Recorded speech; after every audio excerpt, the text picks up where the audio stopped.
Good evening, and welcome to the Black Ibis Social Club. I am your host, Alexandru Constantine, and somewhere around us is Phisto. I just Hey, I just walked downstairs and grabbed myself a Cerveza, a Modelo. All right, because it's been one of those fucking days today, man. oh Got up yeah, around got up around 5 o'clock this morning. I slept real good, guys, because yesterday I fixed my air conditioning. It only cost me about $500 to get it fixed, but it worked, and I didn't sleep in 90-degree humidity all night like I have for the last few days. But yeah, I left for work around 5:30. I didn't get home until almost 6 p.m. So I'm tired. But I've been thinking a lot about stuff. Well, one of the things. Give me 1 second. yeah. I Got have to this.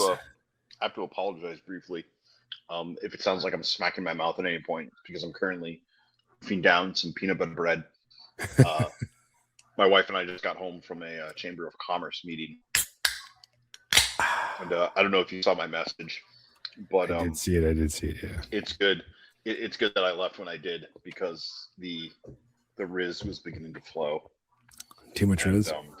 yeah, I'm not quite sure how to deal with it, and I'm not trying to say I'm necessarily good at it yet, but I'm very loud and I'm very entertaining, and then people tend to start listening to me, and then the next thing I know, I have an entire room of people looking at me.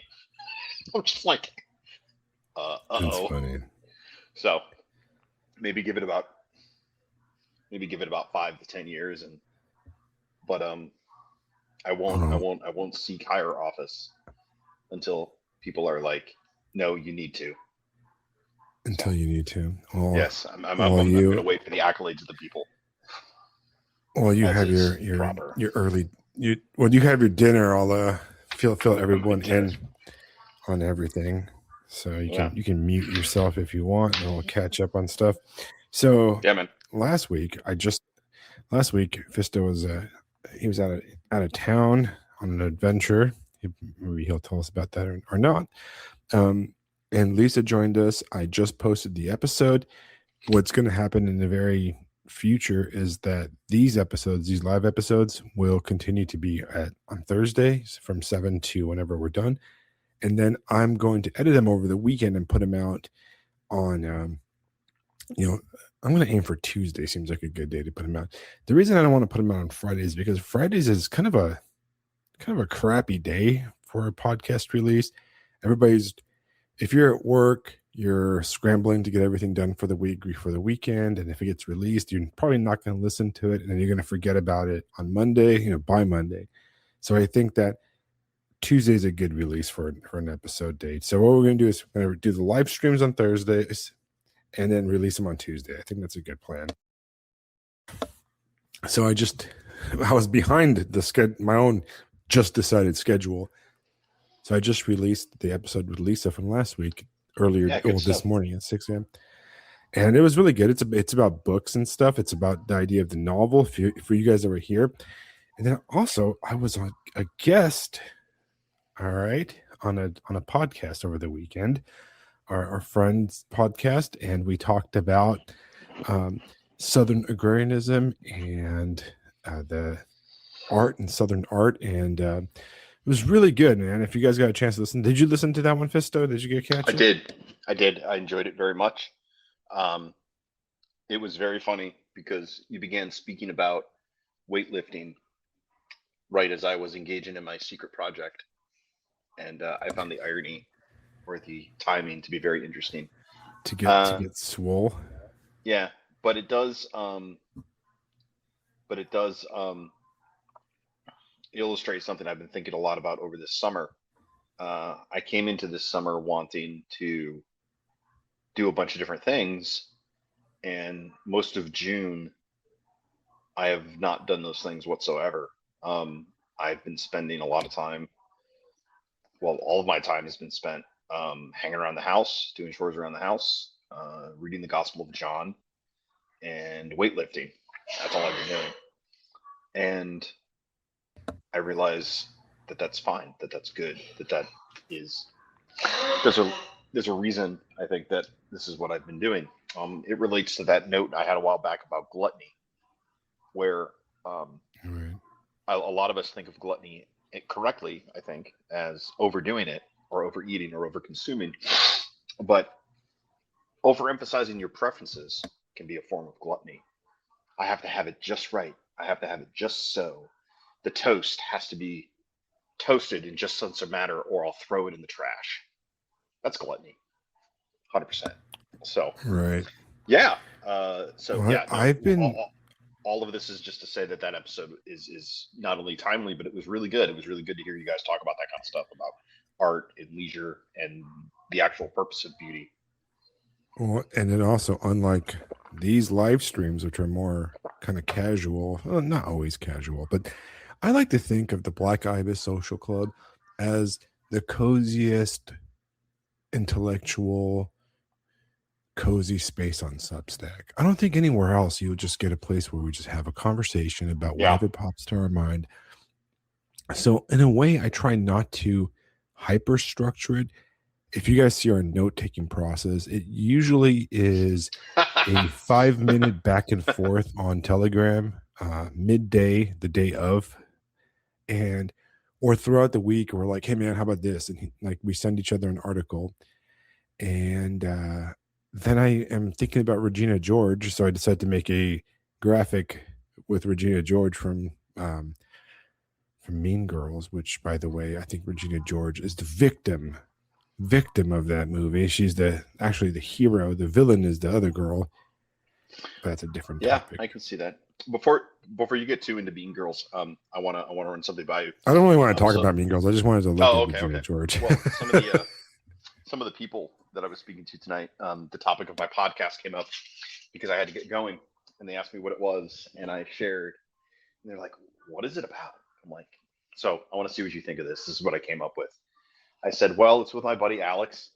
He lives up in South Carolina, and essentially, he is a incredibly well-read and well-cultured Romanian auteur, and I'm the high school social studies teacher he always wished he would have had." And so we simply have conversations.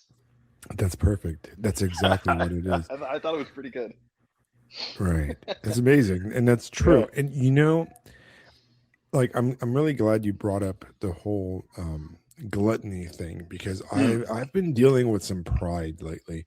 And pride, before we go on, I'm gonna ask you a quick no, but just a yes or no question. Did you finish the Digital Circus? Not yet. I'm on Okay. I'm on the episode with the guy, the blank guy. He just drew a face on himself. Oh yeah. Kane. So I'm that's where I'm at. Oh, and Abel. Yes. I thought the name was a very interesting choice. Well, that's the name of the company, CNA. Well, no, it's the name of the guy, isn't it? Oh yeah, CNA. Yeah.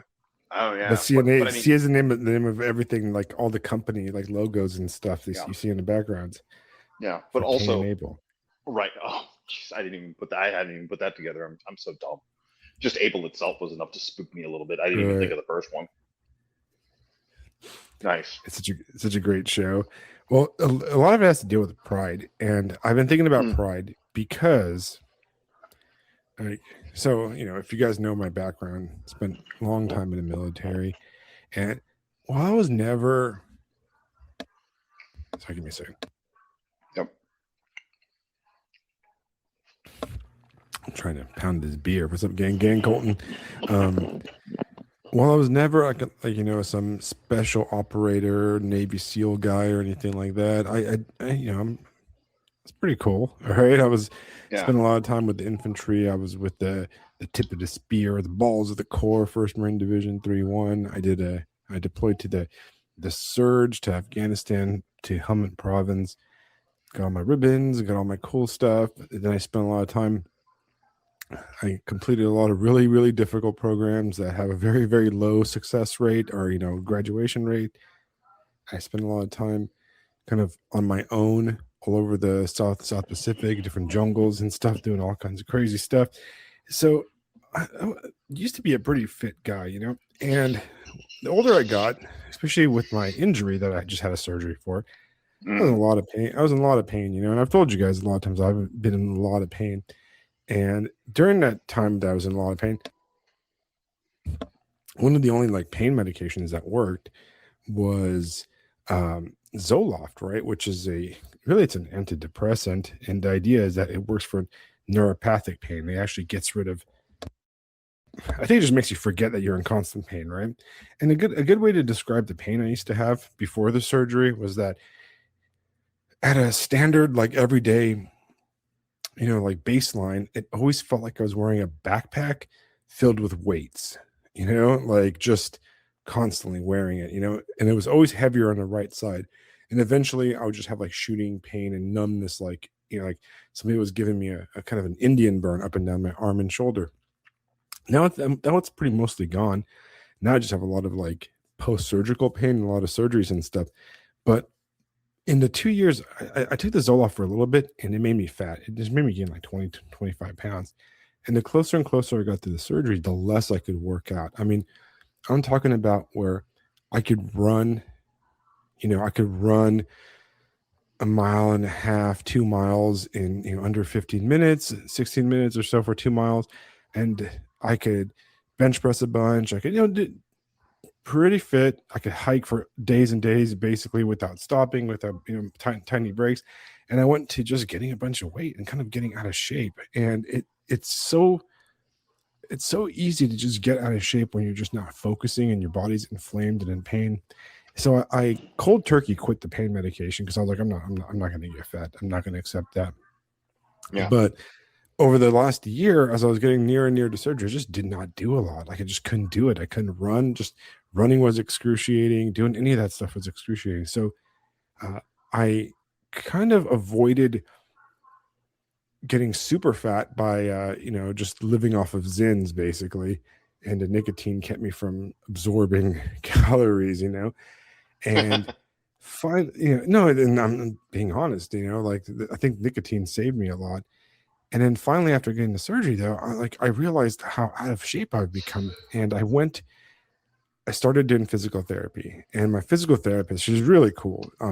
She has like the coolest name. I'm not gonna like dox her, but it's basically like, uh, you know, it's not this, but it's basically the equivalent of like murder. All right, her name is like Mrs. Murder, but she's like Murder, my kind favorite. of this tiny, mid-20s physical therapist with glasses.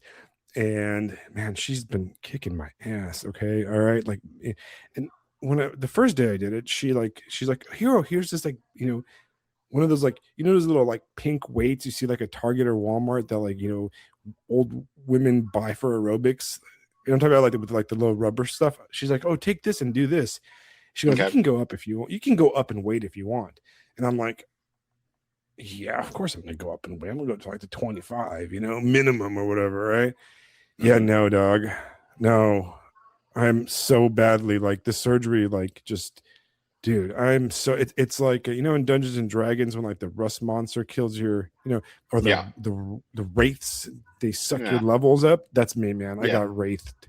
I got Yeah. whited, You're back to the starting village. Yeah, I Sorry, I bro. started, I don't know if you saw my workout gym I built in my house with my TV, so I can just watch and goon out on anime while I'm doing.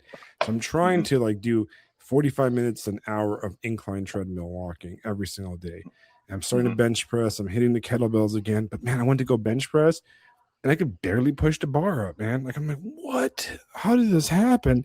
And it just gives me this like, I was kind of depressed about it. All right, like I'm Yeah. not gonna lie, it. Yeah. I feel old. I mean, 3 years ago, no, 3.5 years ago, I was in Papua New Guinea on an island off the coast of Papua New Guinea in the Bismarck Sea, an island that probably I was one of few white dudes to ever walk on this island, and probably one of the only Romanians to ever walk on this island. And I'm going up into this like little like volcanic mountain, and there's this giant like crevasse, like a canyon just of blackness. And the locals like, oh, it's a fresh water, jump in there. And I'm like, I don't know, man. I'm going to do it. So I jumped off like, 20 feet into this black hole. I hit the fresh water at the bottom. It's dark. And I had to climb back up out of this, hole in the ground. And it was like these giant like spiders, like the size of my hand on the side of like the on the side of the cliff and stuff. And man, I was like the person that did the dumbest things all the time. There was like venomous snakes everywhere, and here I am. I'm like, I can't even push up like 45 pounds bar, Yeah. Yeah, no, I get that. Because when I started this myself, I'm 44 years old. I've never done this in my life.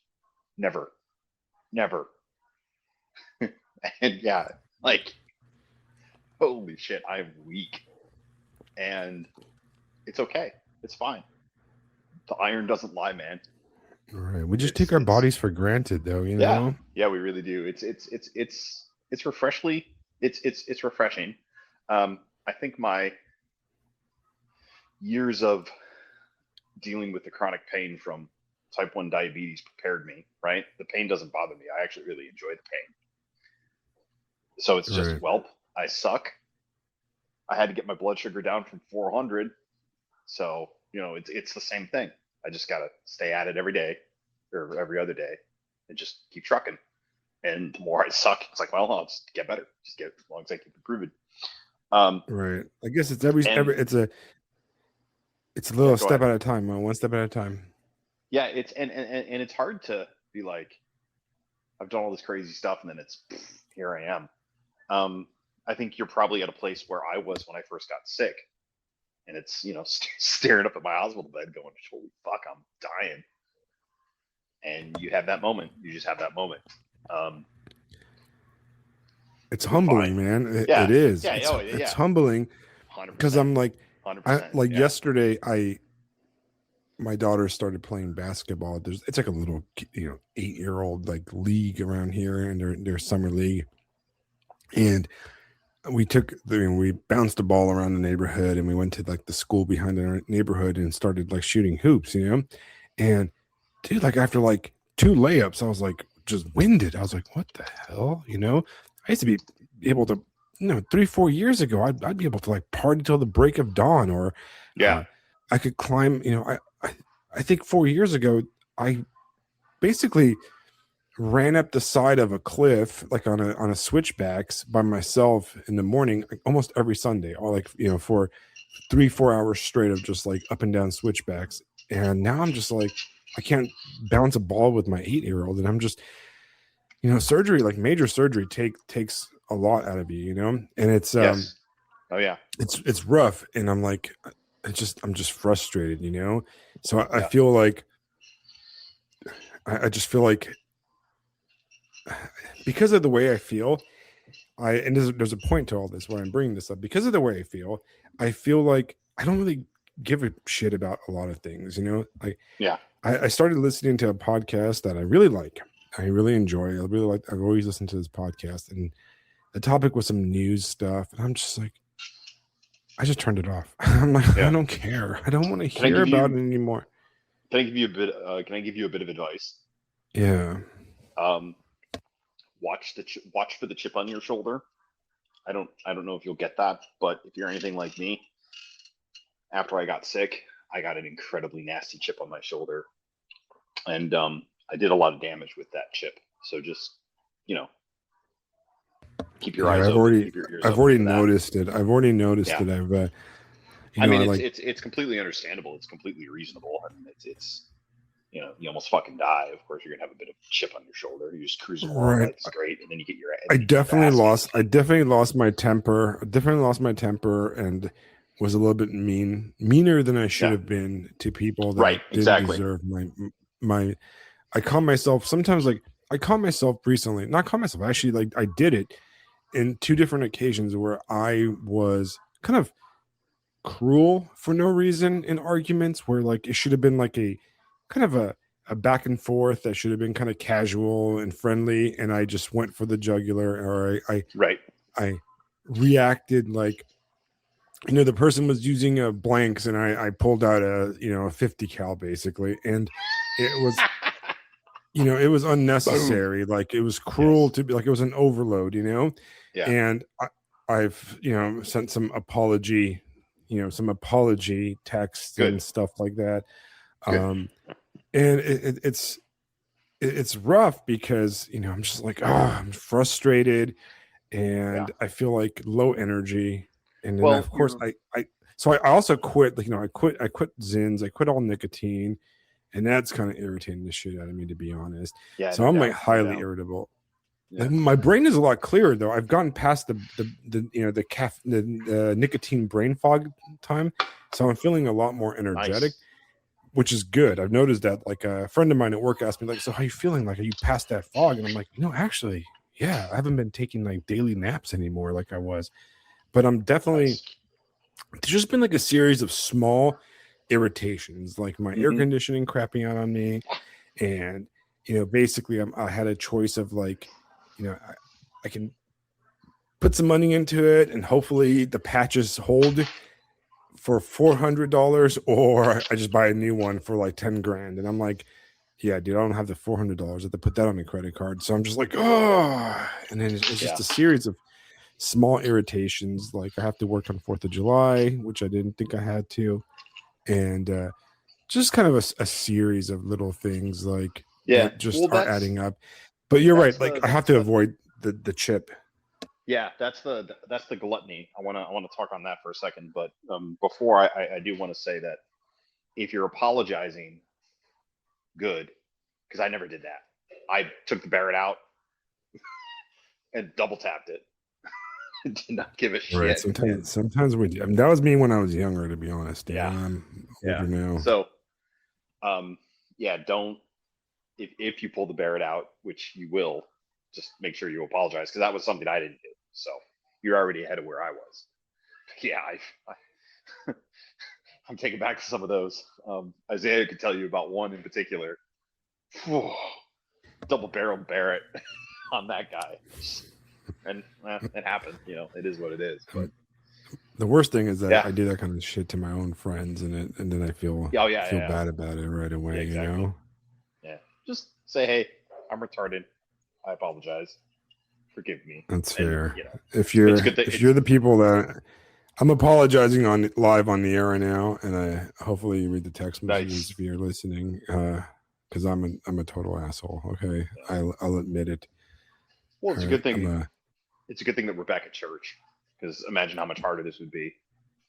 yeah. I mean, it It wouldn't. It almost wouldn't feels happen. I mean, that's what happened to me. It just didn't that's happen because I wasn't even at that's church. true. I've got friends that I've burnt bridges with for being Yeah. me being an asshole, and I'm not saying that they were right in any way, shape, or Right. form. I Sure. still feel like they were stupid and wrong, but I Yeah. handled it poorly, and I acted like a liberal, basically. Like I'm just going to cut these people out because they Yeah. disagree with me, or and I threw friendships away, and I feel really bad about it. But that was in the era before I started going to church, and I don't know how I can ever fix that because I don't live around them anymore, and I don't even like have contact with them, and I feel really bad about it. But sometimes life is just that. Yeah. And I think that goes back to the gluttony, and it does come out of pride, and it comes out of this idea that we're somehow in control, that our opinion somehow matters, and it's think of the birds, man. Consider the birds. Why are you Right. why are you worried That about should have the been this shade of Sunday, color? right? Yeah. Why are you concerned with the toast level of your bread, retard? Consider the birds. Just stop. Um, can we talk about the first gospel? Can we talk about the Gospel of John a little bit? Yeah, go for it. I think I think a lot of this ties into that. John has always been my favorite, mainly because of the first chapter. Is man, in the beginning was the Word, and the Word was with God, and the Word was God. Just dude, John rode the lightning, man. He straight up rode the lightning, and I think one of the things I really appreciated too, and this probably appeals to my intellectual side. Matthew, Mark, and Luke talk a lot about what happens, of course, and then John is trying to make sense of it. Really, I feel it's a different kind of gospel, and I'm amazed at that first chapter, and then you get into the stories, and all the things. And John is essentially explaining, do you know how difficult it is to get out of the cave? And all of the things Christ does is like, you don't hear because you can't. You literally have to have your sight restored. You literally have to have your hearing restored. You literally have to be fed bread and fish because you guys are so fucked. You're so completely and utterly fucked. You can't do any of this stuff. And you still don't get it. You still don't get it. You still don't get it. And then I just read the chapter with Lazarus, straight up raises Lazarus from the fucking dead. He's like, guys, you don't, this is how, he's like, Right. I am on my knees with tears in my eyes, begging you. He's like, guys, you don't get it. You don't see, and it just goes back to the first chapter. It's just, jeez. Right. I keep thinking about it too. I keep thinking about it too because with debate club next year, I don't know how I'll be able to do this because it's a public school. Although culturally, I live in a Christian area, so I might be able to get away with this more than others. Well, if it's what God wants me to do, I will get away with it.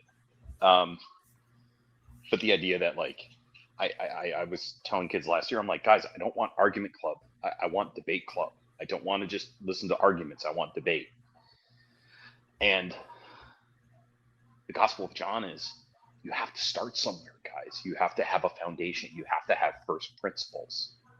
And then you can debate from there. Right. If you don't have any first principles, it's Twitter sniping club. And I don't, guys, I spend enough time on Substack with that shit. I don't want it in my real life. Right. And I think you do need to like be centered. You have to have your kind of the focus of your, spiritual domain set straight. In my atheist days, I would always say like, well, yeah, of course those guys in the Bible believed in God because they saw Christ perform miracles, and that'd be easy to perform miracles if, you see God doing stuff, right? Like how like the ancient Israelites would see, angels and just manifestations, the waters being parted, seas being parted, and all this crazy stuff. It's easy to believe in God, right? It's easy to believe in God when you see Christ raise Lazarus from the dead, right? Well, at least that was kind of like my mindset. And then I realized, especially, the more and more I read the Bible and the more I realized that actually those guys didn't believe. They saw all that stuff and were like, oh, maybe not. Right. Exactly. I mean, exactly. Oh, It didn't work on the vast majority of them. And then I realized that like I've seen all sorts of miracles because everyday life is a miracle. Just, everything. Right. And I still doubt. I'm still stupid, like I feel like sometimes like stuff would be like I feel like if like Christ were to walk down the street right now, walk up to me and be like, hey, Alex, like check this out. And, I don't know, do something Christ like, I'd be like, I don't know, man. Are you for real? I would be like, I don't know, doubt, or I would find some negative reason. I feel like my entire day is like spent like trying to come up with reasons why like, oh man, that's kind of dumb, or I don't like feel like church and stuff, and I come up with like reasons to, I don't know, not I wouldn't say doubt, but like I'm just like reasons to find myself excuses for myself, like I just don't feel like doing this today, or I'm kind of irritable if things should be easier, or it's kind of inconvenient. Like I'm definitely at a I think because of the surgery and the pain and that kind of thing, I've lost a lot of discipline that I had before, like specifically around New Year and right before the Lenten fast and stuff. I had a lot of discipline, or like I read a lot more spiritual stuff. I prayed a lot more, and now I'm just kind of like, man, I don't even want to like look at things, like yeah, I've lost a lot of forward momentum or daily thing.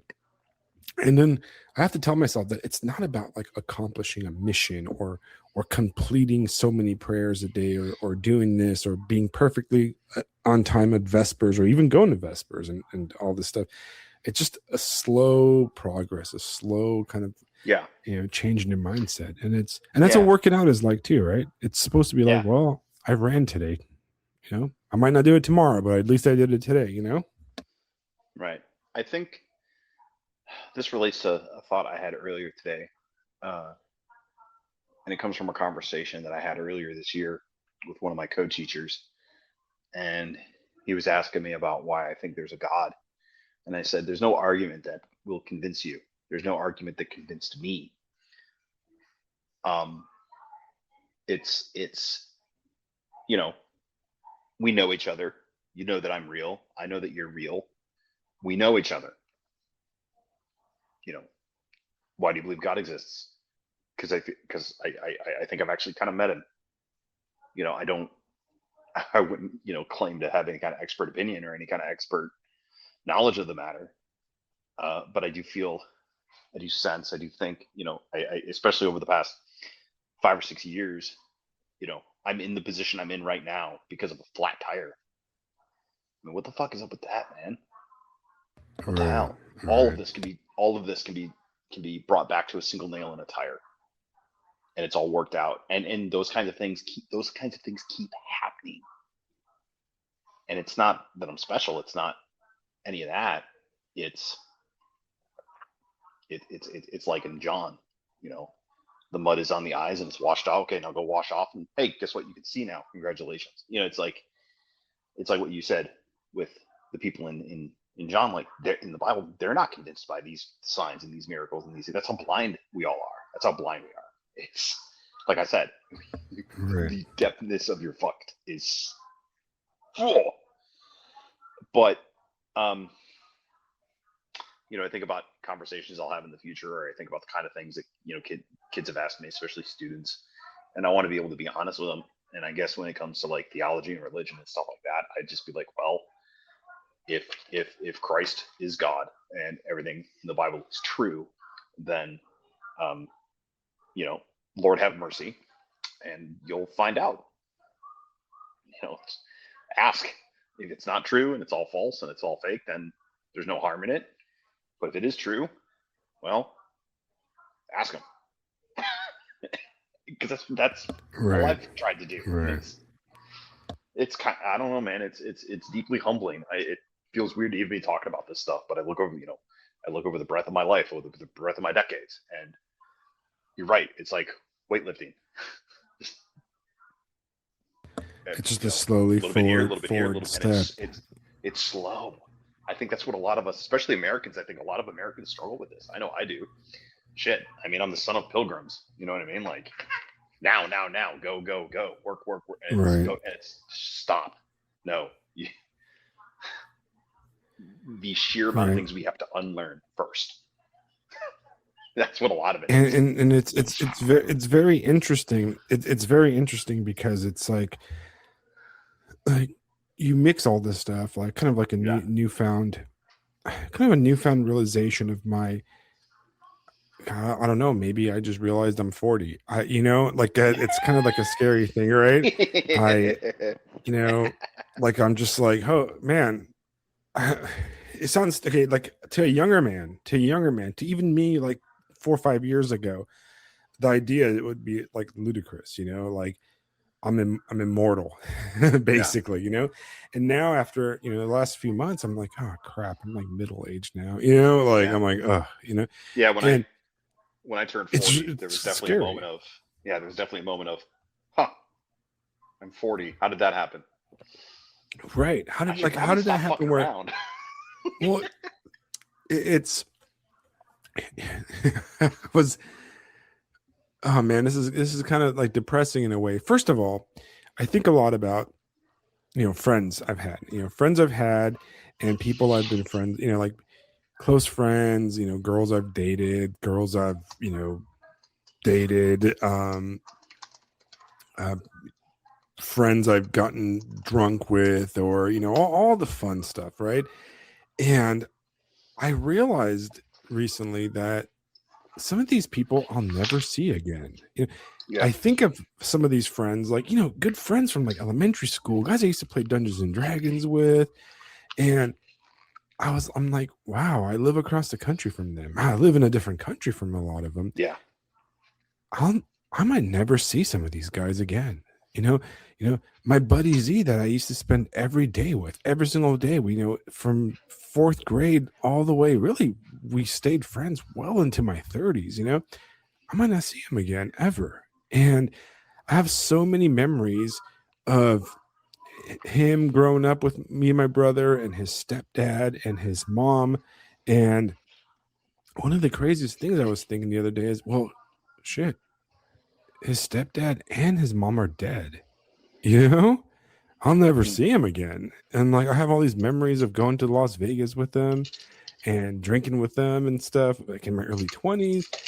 And I'm like, I might never see him again. And I might never see some of my other friends again.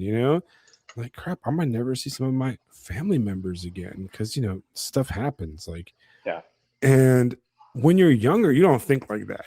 Every goodbye with a friend is like, yeah, I'll see you later, man. And Yeah. then See you later. one day you say, I'll see you later for the last time. And then you don't. You don't, Mm-hmm. and it's wild when you think about it, right? And that kind of dawns on you. And I was sitting by the pool yesterday, and and I don't know what happened. My wife does a lot of photography. Like that's what she runs a photography business, and she's been doing a lot of like a commercial photography for real estate agents and houses and stuff like that. Yeah. And she sent me a bunch of videos of this beautiful house she took photos of, and I was like, man, it's a really gorgeous house on like the river. It's just beautiful on the bay. It's got this dock. And I looked at the Zillow listing for it, and it's like 1.9 million or something crazy, right? And I caught myself saying, like, man, like in the past I'd be like, God, maybe I'll buy this in the future, right? And then now I'm like, nah, dog, I'll never afford this. It's just never gonna happen. Like, it's never gonna happen. It's like, oh nope, I'll never have this house, right? Yeah, that was like a deeply freeing realization for me, at least when it comes to career. And I'll be starting my 5th year of school soon, and this is it. I'm done. It's this or right. nothing, and it's okay. I've found. Right. I'm in where I haven't found anything. It's been revealed to me what I was always supposed to be, what I was always going to be doing. And it's like, okay, here we go. That's it. Well, and I think about stuff like this, right? Like, I'm finishing up this novel I'm working on, right? And I kind of like alluded to this during my talk with Lisa last week, but like, why am I doing this? I had to ask myself, like, do I like what? Do I want to be like, you see these guys on Substack and and they're like, oh, the publishing agency doesn't like blah blah. I don't really give a fuck. You know what I mean? Like, what am I like I'm 43 years old, nobody's gonna publish my book, like I'm not gonna become Bret Easton Ellis at 43. Nobody's gonna like send me on a tour of like the world, to like talk about my novel. That's just stupid, man. You know what I mean? Like, yeah. Or like, am I gonna go do a reading in New York? No, I'm not gonna do that. I don't want to do that. Like, I don't want to do that at all, So I have to think, like, why am I even doing this? Like, why are we even doing this podcast? It's really because I want to, because I enjoy doing it and I get something out of it. Like, it's fun and it's like edifying, I guess, or enjoyable. But I've realized that, to quote like, well, let me pull up my favorite quote, I'm finding right now. I'll tell you what quote you're gonna guess exactly which one I'm talking about, right? Blah blah blah. While you're pulling that up, I want to throw a term out there real fast, related to something Jason said in chat about grandma's funeral in April. We'll likely never see most of the family again, and then the thing you're describing, and I'm gonna go to my 30-year high school reunion, and I wonder how many people are going to be dead because I haven't kept contact with anybody at all. And it's I have this term floating around in my mind. What we've been going, and this relates to Against the Machine and all that stuff, but it's like the shattering of everything. The shattering of everything. Anyway, did you find the quote? Right. Yeah, so the quote is from Jep Gambarella from my favorite movie of all time, The Great Beauty. Right? Outstanding. And he says, I want to watch that again soon. The most important thing, I need to watch it again too. It's about time. I need to drink some Watch Pinot party, Noir, and cry a little Black bit. Ibis Social Club watch Yeah. party. Yeah. The most important thing I discovered a few days after turning 65 is that I can't waste any more time doing things I don't want to do. And he says this in that scene where he walks away from the Yeah. chick that's like trying to show him like Right. that's trying to show him like her Facebook pictures or her Right. nudes or whatever. And he's like, I don't Yeah. care. And he just leaves. And Yeah. I'm starting to feel like that. I just don't want to do things that I don't want to do anymore. Like I'm just like, I don't want to do that. Yeah. Like I just, and I have to balance things. There's things that I'm going to do that I don't particularly want to do because I have a daughter and I need to be a father. I need to be present. Right. Because Yeah. if I were to fully take that, if I would fully take that line, I just wouldn't do anything because I don't even like children. But right. Like I've come to the point where like, why am I doing this? Like I was playing a video game the other day and I was like, I don't fucking like this. Like, why am I playing this? Like, I don't turn this off, like, or like watching a show. I don't feel committed to. I'm just going to stop. Like, I don't want to do this stuff anymore. I was at work and halfway through my work day, I was like, fuck, I don't want to do this anymore. I just left. I didn't do that because I wouldn't be able to afford it, But Yeah. there's like a freedom about that, of like, you know what? I'm not going to become the president, right? When I first joined the military many, many, many years ago, I had all these plans and I was going to do this and that. And I was like really good at my job at first, like at first I was really good at my job and I was getting super fast promoted. I had like tons of awards for all kinds of cool stuff. I mean, mostly lame stuff, but, and I realized after a while, I'm like, I don't really like this, like, I don't want to be in charge of people. I don't want meetings and stuff, like I don't make decisions. Like I don't want to do any of this crap, And I slowly became crappier and crappier that part of the job. And I kind of took a path that removed me from any type of decision making on purpose, which was good. I enjoyed it. But I realized that I don't want to be like admiral of like, 7th Fleet or something like that. I don't want to do any of that. I don't even want to be, I just want to chill, bro. You know what I mean? Right? Like, leave me alone. And I realized that my personality type is more of a hermit in a way. Like I looked at people always joke like, oh man, you should go to like seminary or become a priest. I can never be a priest. I just don't want like I don't want to listen to people, man. Yeah. You know what I mean? I just don't care. I'd be like, huh, sure. Yeah, that's cool, man. Okay, next. Right. Like I would be a horrible like listener. I just don't want to do that. And is this selfish? I don't know. Maybe. Yeah, I guess so. Right. I just don't want to do things I don't want to do anymore. All right. Well, Jason says that. No, sorry. Go ahead. Well, real fast. Jason said that that's the part of what got me out of the military. I had no desire to be in charge of people and wasn't really cut out for it. Anyways, the truth is, right. The U.S. military is really, really screwed up on how it does promotions, right? It promotes you like outside your expertise. Like if you're like a really let's imagine like an infantry guy, right? You have an infantry guy, and he is, I mean, he's Audrey Murphy, man. This guy is, he is a beast, right? Beast, yeah. Beast and he joins the Marine Corps, and he scores like he outruns everybody and outguns everybody in boot camp. He goes on to School of Infantry and is like squad leader, can shoot all the machine guns, perfect marksman, just badass, becomes recon dude or whatever, right? Gets promoted to corporal. Now he's running a squad and all this stuff, gets promoted to sergeant. Now he's running up, he's running patrols, blah, blah, blah. And now he's promoted to staff sergeant, and now he's a staff guy, and he does none of the stuff he did to get there. Do you see what I mean? Yeah. So now he's expected to like write evaluations and recruit people. So the skills that like get you promoted are no longer valuable in the the job. And once you get past like your E6 level, you're just basically a politician, and you nothing like the skill levels required to get to that level no longer are required, or you know what I mean? And it sucks, right?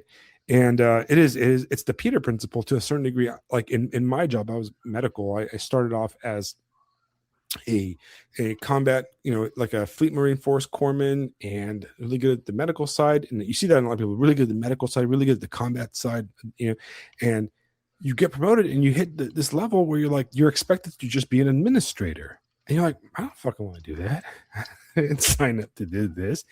And you get kind of forced. And like, well, now you're writing evaluations. Now you're teaching people. And I'm like, I don't want to go to meetings. I don't want to be in charge of people. I don't want to be like, and it's all like, and the skills that you're required to know is like, selling cookies and organizing like lumpia sales at the, the quarter deck, and, all kinds of lame stuff that has nothing to do. The E4 mafia is actually the people that get things done on the ship. That's kind of or like in the warehouse. They're usually like the know-it-all guys. Basically the higher ranked people kind of lose touch with the day-to-day activity. So the E4 mafia is like the corporals that will get you stuff done, because in a way, like the E6s and above don't really do the job anymore, right? They've basically like outranked themselves out of the job, but there's no real job for them except administrative work. And a lot of these guys hate it. Like myself, I hated it, right? So you just become kind of avoidant, I kind of took a different path where I specifically selected to go like an independent route, where I never had anybody I was never in charge of people except small groups. And I was only like, I didn't really have anybody in charge of me except like small group, like officers in charge and that kind of stuff, if that makes sense. You know what I mean? So like I chose a route that's not very promotable long-term career-wise, but it gave me a lot of independence, so I could kind of do my own thing and avoid being like a desk jockey. But if you avoid a desk jockey, you're never going to get promoted. All right. Like, the officers and the captains and those guys that get promoted to admiral aren't the guys that are out there, winning wars. It's the guys that are out, selling contracts to defense agencies and that kind of stuff. You know what I mean? Or on the enlisted side is the guys that are organizing like, bake sales and cookie sales. And like it's, you're a teacher, right? Yeah. Right. The best teachers that work the hardest aren't the ones getting paid the most. It's the administrators that organize book fairs that get paid the most, right? Yeah. Well, it was funny while you were talking about E4 Mafia. I was thinking to myself, I don't ever want to leave the classroom. Never, ever, ever, ever. I'll never go to administration. But that's where the money and the promotions are, Fine. They can have it. I'll just form the E4 Mafia. we'll just crush it down. Yeah, so it's the same down in the trenches. Yeah. I mean, in a way, that's essentially it's the same exact principle. Yeah, it's what my little group is becoming, because my lead teacher, the guy right above me, he's been there like 15 years, and he's still, he's a Gen Xer, so he's still a little spry, and it's just stuff gets done, things get completed, and the admin directly above him know that about him. So they're like the smart E6s that are like, yeah, just let him do what he needs, and it's fine. So it's it's cool like that. Right. But yeah, man, E4 Mafia supremacy. Let's go. Because I don't give a shit about it. That admins. Burn it. Right. Anyway. Well, the other thing I want to talk about. Let me see. What do we got here? There's two topics that kind of caught my attention on. Well, okay, there's a few topics. But the first one I want to talk about is Grand Theft Auto 6. Oh, yeah. All right, I'm gonna talk about. We're gonna do the gamer talk real fast. Okay, you guys ready? Yeah, let's go. Grand Theft Auto 6. Yeah, I want to hear it. The best Grand Theft Auto. I found was interesting, but go ahead. The best Grand Theft Auto was Grand Theft Auto Vice City, hands down. All right. Oh yeah, that's the only one. That's the only one worth playing. Vice City was fantastic. I liked Grand Theft Auto 4 because you're like basically Niko Bellic, like a Serbian war criminal or something like that, right? Yeah. So I enjoyed that one. Yeah. I finished both Vice City and 4. I think it was 4, right? With the Niko Bellic and like the Serbians and the Irish people. And then Vice City was before or after that? I can't remember. Vice City was before that. Okay. Right. Yeah, I love the whole Miami Vice thing and all that, and the music and like everything. It was pristine. Yeah, I just love the 80s, and we're gonna go back Oh to yeah. this 80s thing, okay? And now, okay, I like I'd like to San Andreas I'd like, but that's like playing my own house because I grew up in basically where San Andreas takes place, right? And same That thing with reminds me of my Grand Theft buddy in Auto 5. Boston playing Fallout 4. He found his house. Right. It's like basically Grand Theft Auto 5. They did such a great job of Yeah. just doing a whole like Los Angeles that like, you can, my wife used to joke that that game started off at her house because it starts off in the desert with all the tweakers and stuff. And it ends Oh up like jeez. in Malibu and stuff. And, you know, it's that. Now, so there's a lot of like drama about this Grand Theft Auto 6 thing. And I'm going to take the side of the people that are not dramaing, right? Because you guys, it's 2026. You're not going to have a game, okay, the size of Grand Theft Auto 6 that's going to require like weekly upgrades on a disc. Yeah. Get real, guys, okay? Yeah. Get 100%. get fucking real, all right? These games are not made for you to play in the form that they're put out indefinitely. It's just not realistic. And Right. expect 90% of people that are buying these games, they expect a long decade of this game, constant Yeah. upgrades. They're looking forward for the online stuff to play with their buddies. That is the reality of contemporary Gen Z and younger gaming. Okay.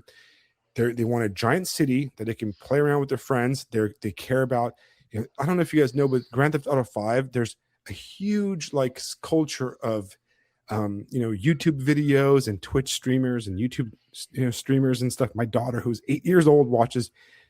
She watches Kayla's, who does GTA 5 kind of streaming and all this stuff. All right, and that's just the reality, guys. A game that size is not going to be on a disc. All right, you're not going to like.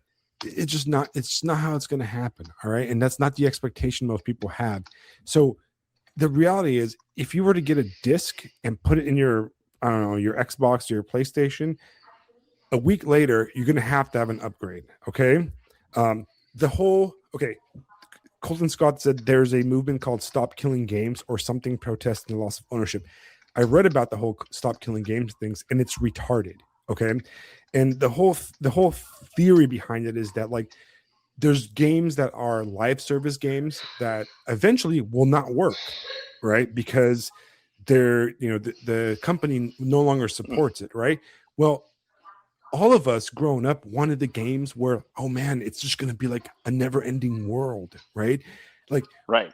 our generation, we're millennials and or Yeah. younger Gen X's, we fantasized about today's games. We wanted games where we're online with our friends, right? At least I did. Yeah. I wanted like the EverQuest MMO type of thing, right? Yeah. Like we wanted the games where I can like log on from South Carolina and I can sail a ship and Sea of Thieves with my buddy Phisto if I wanted to, or Yeah. I don't know, fight the Ark and Ark Raiders, and then every other week something new happens, or like a new world opens, or something like that, right? This Yeah. constant, like, it's not a You know, static thing. It's not like Mario, yeah, right? And the this is, downside is, well, guess yeah. what? That requires servers, dude. Yeah. Right? Yeah. Well, it's an example of how this developed was, do you remember, or do you know anything about the backlash to Fallout 3's original ending? Are you familiar with this? Vaguely, yeah. Well, Vaguely. Give me essentially the a quick problem was, over. yeah. Well, the essential problem that people had with it is that the game ended. Like it was over. Like it ended. And people wanted to wander around Washington, D.C. more, right? So they were all pissed and pissy and blah, blah, blah. So they retconned it in a DLC, Broken Steel DLC. When you start the Broken Steel stuff, your character just magically wakes up after the events of the main game. And then you can, fuck off all you want. And it's interesting because in the next game, Fallout New Vegas, the game warns you before you pass the point of no return. Like, listen, chucklefuck, if you go past it, this is the end of the game. Like, the game will end. So if there's anything you want to do it now. Like Cyberpunk does that too. Yeah, Cyberpunk does that too. And it's the beginning of that never end. And then you get mods right? You can change things. Like, my gosh, like Skyrim is the evolution of this, where Skyrim has no end ever, and then you just add stuff and add stuff and add stuff and add stuff. It's the ship sailed, guys. The ship sailed. Remember Steam? When Steam Right. first came out? Holy smokes! So convenient, so easy, so quick, so just everybody loved it. I Everybody mean, loved it. Steam's still out there, you know. Yeah, But the reality is, there's tons of great single player games that you download or buy, and you know you keep yeah. forever, right? But look, But it's got to be the I AAA all guys. It's got to be the AAA, big sexy big cock games. Yeah, no, it's like not. That world is over. it's just not going to happen. It's just not real. But even that, okay, people say, "Oh yeah, like listen, okay, I understand there's like some media purists and people that really save this stuff, right?" Bro, I don't have any of the discs from any of the games I had from like when I was growing up. Okay, let's be honest. All right, I don't have my World of Warcraft discs. Okay, like what the fuck am I gonna do with those? You know, I don't have my Duke Nukem like disc or whatever that I got. Right, like like or my Quake, or I don't have my ice, my Diablo, my StarCraft, or I don't have any of that stuff. Right, I didn't keep that stuff since I was in middle school. And even if I did, I don't think that shit would even run on any of my stuff. You know what's crazy? My laptop I'm using right now, it's a Microsoft Surface Pro, like it's a really nice laptop, right? That doesn't have a disk drive, bro. You know what I mean? Like I can't even play. If I had World of Warcraft, you think I'd like put in my disc? No, dude, I'd go on blizzard.com and download the damn game like like everybody else does. Like an It's adult. just like an adult, right? Like it's just a reality, dude. Like I Yeah. get it. I understand people want these like physical things, right? People are like, oh yeah, all your music is now digital. I don't have my CDs, bro. I don't have any of my CDs either because CDs don't last. All right, they're Right. CDs, records, all that stuff. They're temporary media, okay? And that's how I feel about books too. Like the novel is not the physical book. The novel is the contents, right? Yeah. And you know what? Just get real, guys. Okay, like people want live service games. People want games where they can play with hundreds of people at the same time, all their friends. They want their characters to be saved. They want their stats to be able to be read by everybody in the world. The whole point of like those kind of games is to do that, right? That's what we fantasize. When we were playing Vice City, when I was like a young kid playing like the first Grand Theft Auto or Vice City in high school or whatever, middle school when it came out, I was like, man, wouldn't it be cool if like all my friends were in Vice City with me at the same time and we were robbing stuff together? Like, admit it, you said that too, And probably, right? then Like, man, Payday appears. Here you right, go, guys. Have a great time. right. And then Grand Theft Auto, 5 comes out, and you can do that, and then 6, you can do that, right? And then people are like, well, I don't have a disc. Okay, fuck your disc, fool. Okay, all right, like get over it, dude. Like it just doesn't even make any sense. It's 2026, man. Grow up, all right? It's Yeah. like people that are like obsessed about movie theaters, like, oh, you gotta have the movie theater experience. No, dude, my TV at home is better than any damn movie theater, okay? Because I can pause it and take a piss whenever I want. All right. That right there has more value than any movie theater ever does. It's funny. You're Oh, but reminding me it's of my not the Halo same. No, it's days. Get on exactly the Halo. same. Get on Halo, Fisto. Get on Halo. Right. 5 a.m. Get on Halo. They're just going crazy. Wait, and then I play a bit and then I just throw it away. Who gives a shit? Like, oh well, it's about the experience, man. Like I buy games all Yeah. the time, dude. I bought like a Minecraft Dungeons to play with my daughter for like $15 or whatever. You're right. I don't It is care. absolutely. Like if it deletes off my Xbox, I don't care. Yeah, it is absolutely the memories. Because I mean, if I had like my old disc copy of Halo 3 sitting around, who cares? No, I think about the time my buddy Zenite was like, you can't betray people with a sniper rifle, and then he pulled a 180 and no scoped me in the head, and everybody Right. died laughing. I mean that shit pristine. Right. It's just too goddamn funny. Yeah, that's Look, the real thing. Right. Like right now, if you and I started playing Halo 1 or whatever, it Ugh. wouldn't be the same. It wouldn't be the Yeah. same, man. You know what I mean? Like it would, like I used to play a lot of World of Warcraft, man. I loved World of Warcraft when that came out. Like I was, I was dating this like turbo goth, turbo geek before turbo geek goth girls existed. Okay. She was like, she was the geek girl, On the Vanguard. goth geek or whatever, video gamer girl before like She was Vanguard, okay? She was Yeah, ahead the of the Vanguard. curve, right? She was into like anime stuff before anybody else was into anime stuff. And she got me like into World of Warcraft before World of Warcraft came out. All right, that's who she was, right? She was like, "Man, have you heard of this World of Warcraft game? It's going to come out in like a few months, and I've got alpha keys for it." I'm like, "All right, let's make some night elves, you know?" And I loved it, and I played it with all my friends, and all my friends got into it, and random strangers I would meet at coffee shops in Los Angeles would like be like, "Oh, hey, Hoarder Alliance," and we all played and stuff, and it was fun. It was great, right? If I don't have the discs anymore, you know, like somewhere, maybe, I don't know, in a bag somewhere in my garage or somewhere. I threw it away a long time ago. I had my original, like custom, like limited edition signed by like the Blizzard guys, because I used to work there, guys. A copy of Burning Crusade expansion or whatever. Bro, I don't know what the fuck that is. I don't care. And if I had it right now, I'd be like, cool, let me put it in my laptop. Oh, nope, there's no freaking disk drive in my computer anymore. And who cares? I'm not going to play it again because it's fucking 20 years old. You know what I mean? Like, I don't care.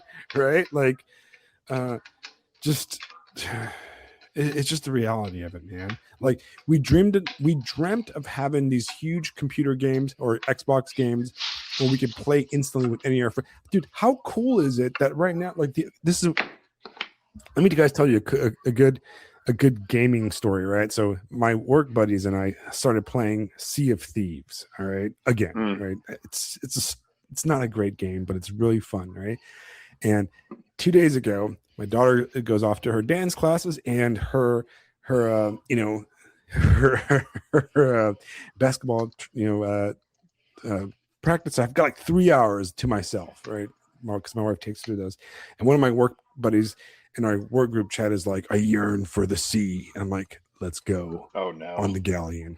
So we all hop on Xbox and we hop on Sea of Thieves and we go on the galleon that I bought, right? And the galleon's name is the Slippery Girl. And she is red and beautiful, right? So we Yeah. sail, right? We sailed the seas and we fought a ghost fleet of ghost ships, right? Off, southwest of the Isles, right? And man, we spent an hour and a half fighting this fucking ghost fleet. All right, the four of us on this galleon. Like I was the one navigating and driving. My buddy was like he was like bailing water every time we started taking on water. It was pretty big, right? Pretty big, right? We killed them all. We got all this amazing treasure. We're loading this treasure and we're heading back to Port Paradise or Mooresbury, whatever the hell it's called in the game. And we're about to because the way you get this treasure, and it doesn't mean anything until you sell it. You got to sell it to like the Merchants Guild or whatever. So we're sailing back, and one of my buddies goes, "Hey man, what is this barrel we've got here?" And my friend's like, "No, dude, that's Oh a black no. powder barrel. Put it back on the front of the ship." So he goes, "Oh, I'm gonna throw it off so somebody doesn't hit it." So this fuck, right, takes the barrel, right, and throws it in front of our, galleon, and it's like a special like black powder, and this I run it over with the galleon because I can't see because Yeah. it's a big ship, Yeah. and basically three of them instantly die. All right, I look up and I see all three of our masts collapse, and the nose of the ship just going right into the depths, and the waves coming over it. And I Oh was like, no. "Oh my god!" Like, and I was like, "You just USS Liberty does, bro. Like." It's a joke, because of his persuasion. But I was like, "What?" So we come back. We try to race this to get to our things, right? And dude, like the storm comes and then the server resets, so all our treasure is just gone, right? I Poof. could hear my friend, and my friend is like in California. He like one of my friends that we were playing with. He's like in California. He's not even here anymore. He's like, "Fuck it, I'm going to go eat." He just logs off. Right? I'm like, ah. Thanks, bro. So, we spent all day yesterday, making fun of him for basically just That's great. destroying like $400,000 of 2 hour against the Ghost Fleet gold that we are gonna sell. But yeah, that's the You fun of know, it, right? yeah, Do I this care if I have it downloaded on a disc? No, it's just I'm having fun with my friends, dude. That's what matters. there was you ever play Bad Company? Battlefield Bad Company? No, I have not. So Battlefield Bad Company 1 and Battlefield 2 are the best Battlefield games. because they're funny and they have a bit of humor and they're just fun, right? But this is one of the things I miss from like online gaming, like hearing that story you just told me. This one's gonna be a little weird, but one of the most popular game modes was I think it was called I forget what it was, but it was like you had an attacking team and then you had a defensive team, and the attacking team would take different checkpoints and like all this stuff. And I don't quite know how it happened, but we ended up with like this is late at night at like 3 in the morning, right? We had a full server with a full attacking team and then 2 defendings. And somebody's like in chat, they're just like they type in, "Hey, why don't we just clear the map?" Because like everything in the game was destructible, right? Right. So the entire team begins methodically destroying literally every piece of everything in the game. If anybody plays it, it was like that old sub map in the winter where you parachuted in and then ran through the forest. So there's a lot of destructive stuff to get rid of, right? So like every tree, every house, everything, just wailing it all down. And then somehow a couple of the guys were able to like physically communicate with the other team that like we're not really playing the game, we're doing this. So the defensive team joined in. So like everybody just stopped playing the actual game, starts doing this other project. And then eventually we cleared the whole map. And the funny thing is that now the map's cleared and the draw distances and everything are like crazy, and everybody's game is starting to crash and like fall apart. Like we broke, so the whole server just decided, yeah, we're just bringing the game today. Fuck it. Yeah, you just it's over. It's but over. It was like it's like a hive mind thing. That's what was so funny about it. Right. 12 Dude, people. there was some fun times on World of Warcraft. Did you ever play World of Warcraft? I never did. My MMO experience was Elite Dangerous, which is that's a whole other thing. We have to get Isaiah. Right. That's a space one, right? Yeah. Spaceships flying around. I was a semi-notorious pirate. Did you ever play Eve Online or whatever? No. I had a couple of friends that did it. Yeah, it's kind of like first-person Eve Online. That's kind of how we played it. That just seemed like a lot. Like Eve always seemed like a lot of work. My younger brother, who's like more autistic, he was into that shit. He's like, I'm gonna be a merchant or whatever. Yeah, a good friend of mine during those days, she used to play. She said the best way to play it was as a pirate, because then you would just fuck with all the autistic people and mess up their stuff and piss them off. Right. She's like, that's the way to play. Is just be that guy. It was like nice. But anyway. But yeah, I liked Vanilla WoW when Vanilla WoW came out, when like you had to walk around the world and kind of explore when things were new, you know. But I've really enjoyed a lot of just like more PvP type games where like you fight other players and stuff. I have a friend, and she's young. She's like in her early 20s, and she used to work with us, but she left. Nice. She's a super gamer, and she's probably one of the best gamers ever. Like I used to play a lot of Call of Duty with her, and she would ruin it because like I'd play with her, and she'd immediately put me in like the worst lobbies, like the super like sweaty, like just lobbies. And it would like every single match, she would like be like she'd get the top kills and like the replay, you know, and it'd be like Danica. And I'm like, stop, like, fuck, man. Like I would like, and the lobbies, like the auto match would put us in, because of she was in the group, would be like just these like streamer elite, like you know, to where like I like as soon as I like spawn in, I'm dead. I'm like, cool, I just got shot from across the map, and she's somehow killing everybody, and I'm just like, stop. But we played DayZ for a while. I don't know if you like know the game DayZ. It's a very janky Slavic game by Bohemia, and sorry ladies, but she was a very, you know, she's slaying bodies on Call of Duty, but she cannot figure out how to use a compass.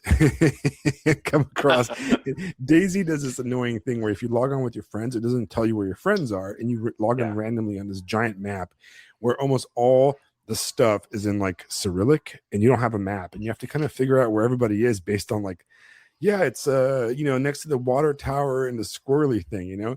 And me and my buddies, we could always find each other, but she would just, I'm heading west, she'd be heading east or something like that, you know.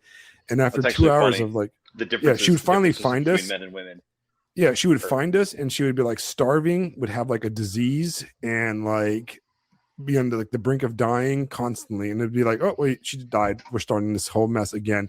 So I gave up on that game, playing with friends. I only play it solo now because I can't stand like finding other people. It's so annoying. But it's part of the fun, right? Yeah. Part of the fun. Yeah, that's part of the fun.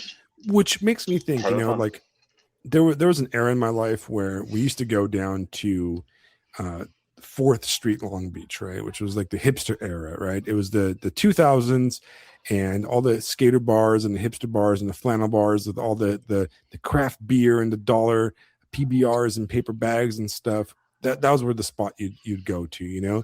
And you go down to 4th Street, and you know, you do the 4th Street crawl, right? You just get drunk with all your friends, right? And I had a blast, and I would look forward to it every week. I'm like, man, it's $1 beer Wednesdays and Friday. I can't wait to go out and hang out with everybody and meet all the crazy people and see all the friends.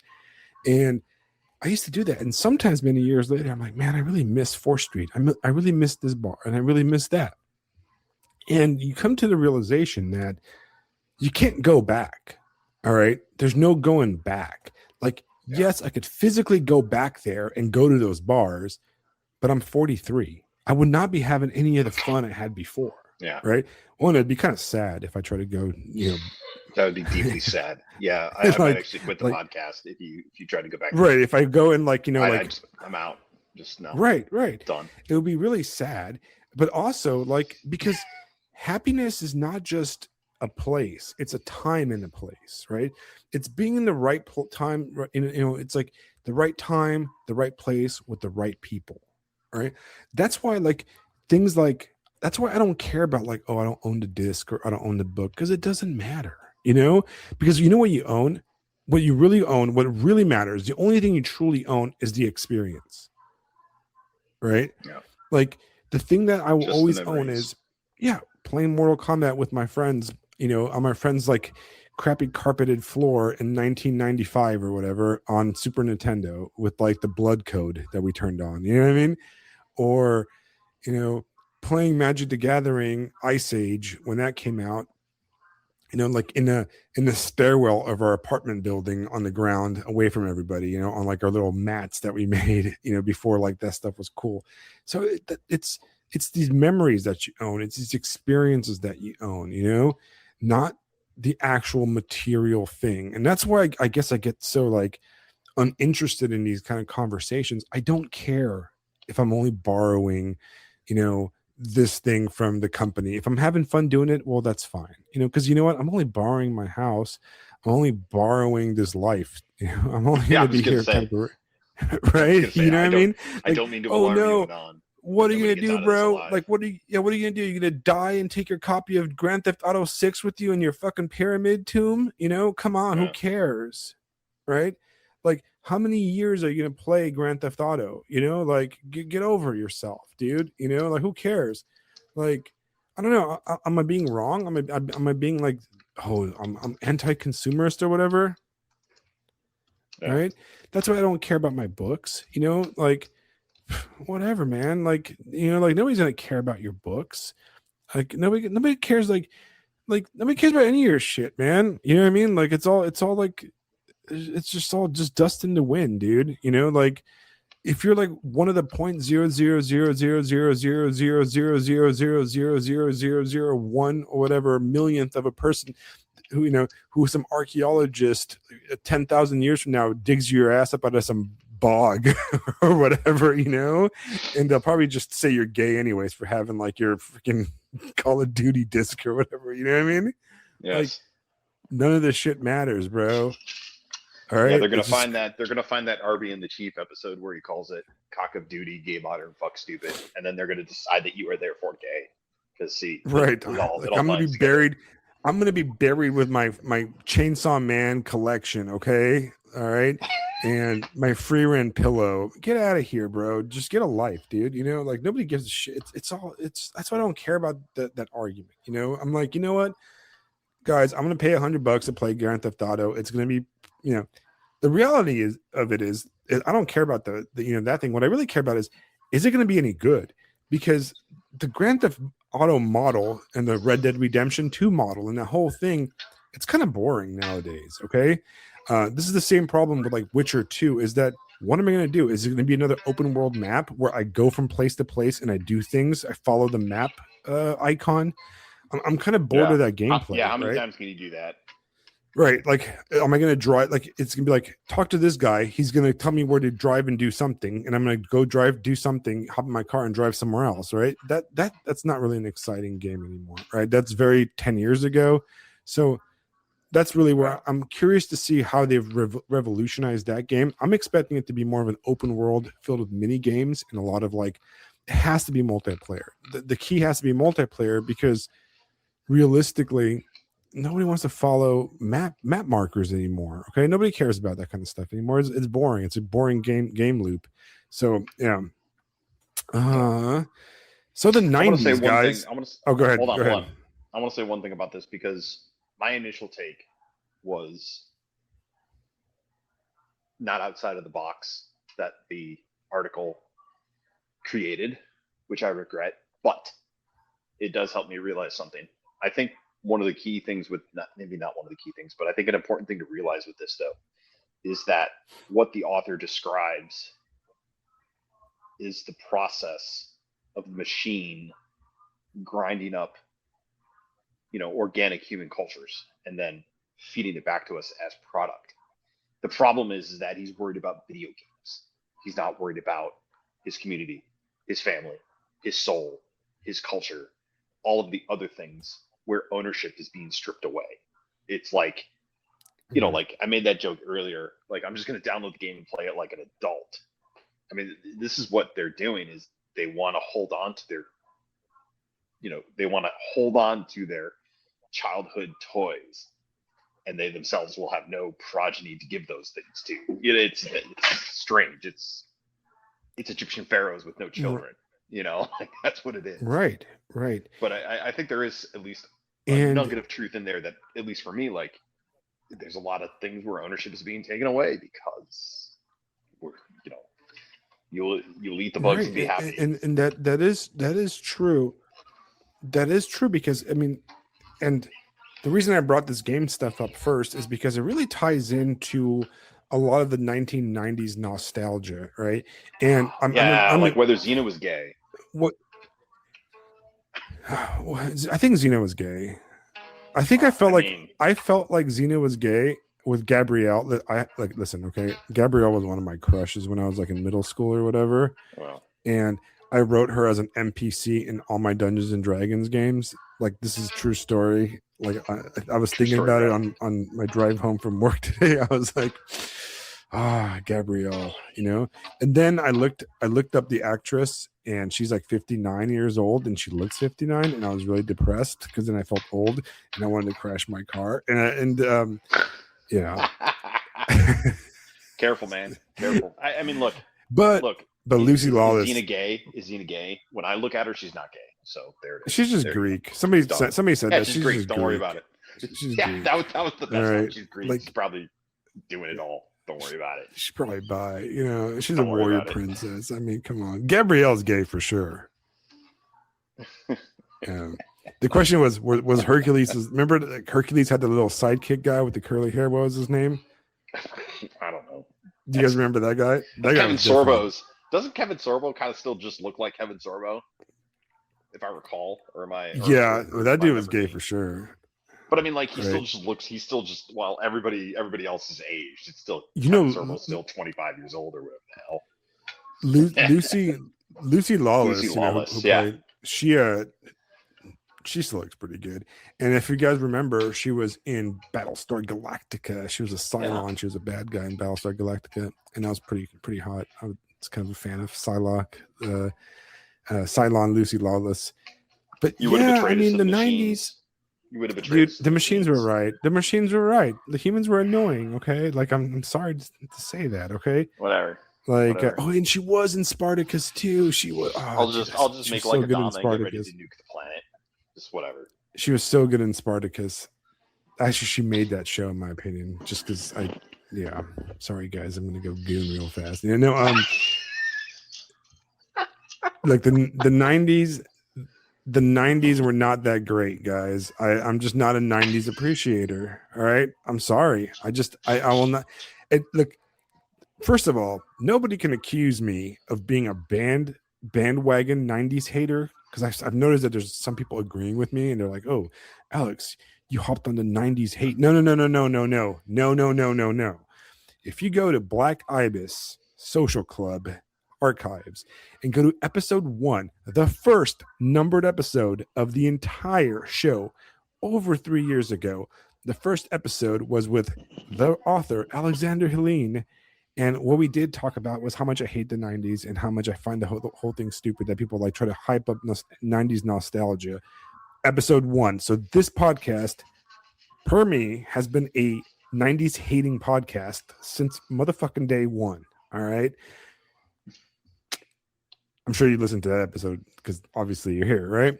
Yeah, I mean, I'm fine with it. I'm fine with hating the '90s. It's. I mean, there's a lot of it where it'll pang that positive nostalgia, but Like, unless somebody brings it to my attention, I don't think of it on my own. You know, like frosted tips, frosted spikes, oof, wallet chains. That's those lawnmower. That shit. I don't know why. Why Pacific did that ever get popular? Pac Sun baggy corduroy shorts with Velcro wallets attached to bike Yeah, I chain hate wallet the chains. kill, Blech, blech. kill. Disgusting. Okay, that band Sugar Ray. That's when I think of like. Okay, I take it back. There's a really cool era of the '90s I like, which is that early '90s, like the Janine Garofalo, Doc Martens, kind of Daria, early '90s. You know, I don't know, like what's that like? I don't know, like you know, talking about like that Seattle kind of era '90s with like I like that, like Clerks, the first one, the black and white one. I kind of like that '90s, but I was too young for that. I was more of a mid '90s person because I graduated high school in 2002, so I grew up in the '90s. But you know, like people like listening to like 311 and ugh, I can't. It just makes me ill, you know, just thinking about that. Or those bowling shirts with like the martini glasses, you know, like the dice and the flames, like dressing like that chef guy, like oh Guy my Fieri. god, like what Guy Fieri walking around. Ugh. And everything's extreme, bro. Get the extreme Mountain Dew and extreme in your Tony Hawk extreme in your fucking face constantly. Dude, I hate the 90s, man. All right. I don't know what the hell. Like, and you know what? You can find shit. Everything was stupid. Like, you couldn't find anything, right? Like, you wanted like a cool album, you had to like drive 6 hours to go to like the cool record store because you know you're the only thing available like Walmart was like, you know, remember like Walmart used to sell like CDs that were like edited because like Walmart's stupid ass was trying to be like born again Christian or something like that, so like they wouldn't have cuss words, right? Yeah, that's gay, bro. That 90s sucked for that. So you had to go to Target, which was the not gay store that sold stuff, and it was still like Britney Spears albums or lame ass normie shit. You had to go to like Ipso Facto or Amoeba Records if you were cool and lived in Los Angeles. But if you're some poor bastard growing up in like the Midwest, you're listening to like Sugar Ray, you know? Yeah. There were some pretty decent record Going to stores. extreme Chuck E. Cheese's. Extreme. We had some good ones. You know, hey, listen, some good ones. You live where like Marilyn Manson came from. I think they're from like Jacksonville, Florida, or something like that, right?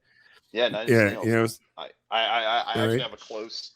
I have a close societal connection with 9 Inch Nails because of where I grew up. The good thing was the stomping grounds of some of them.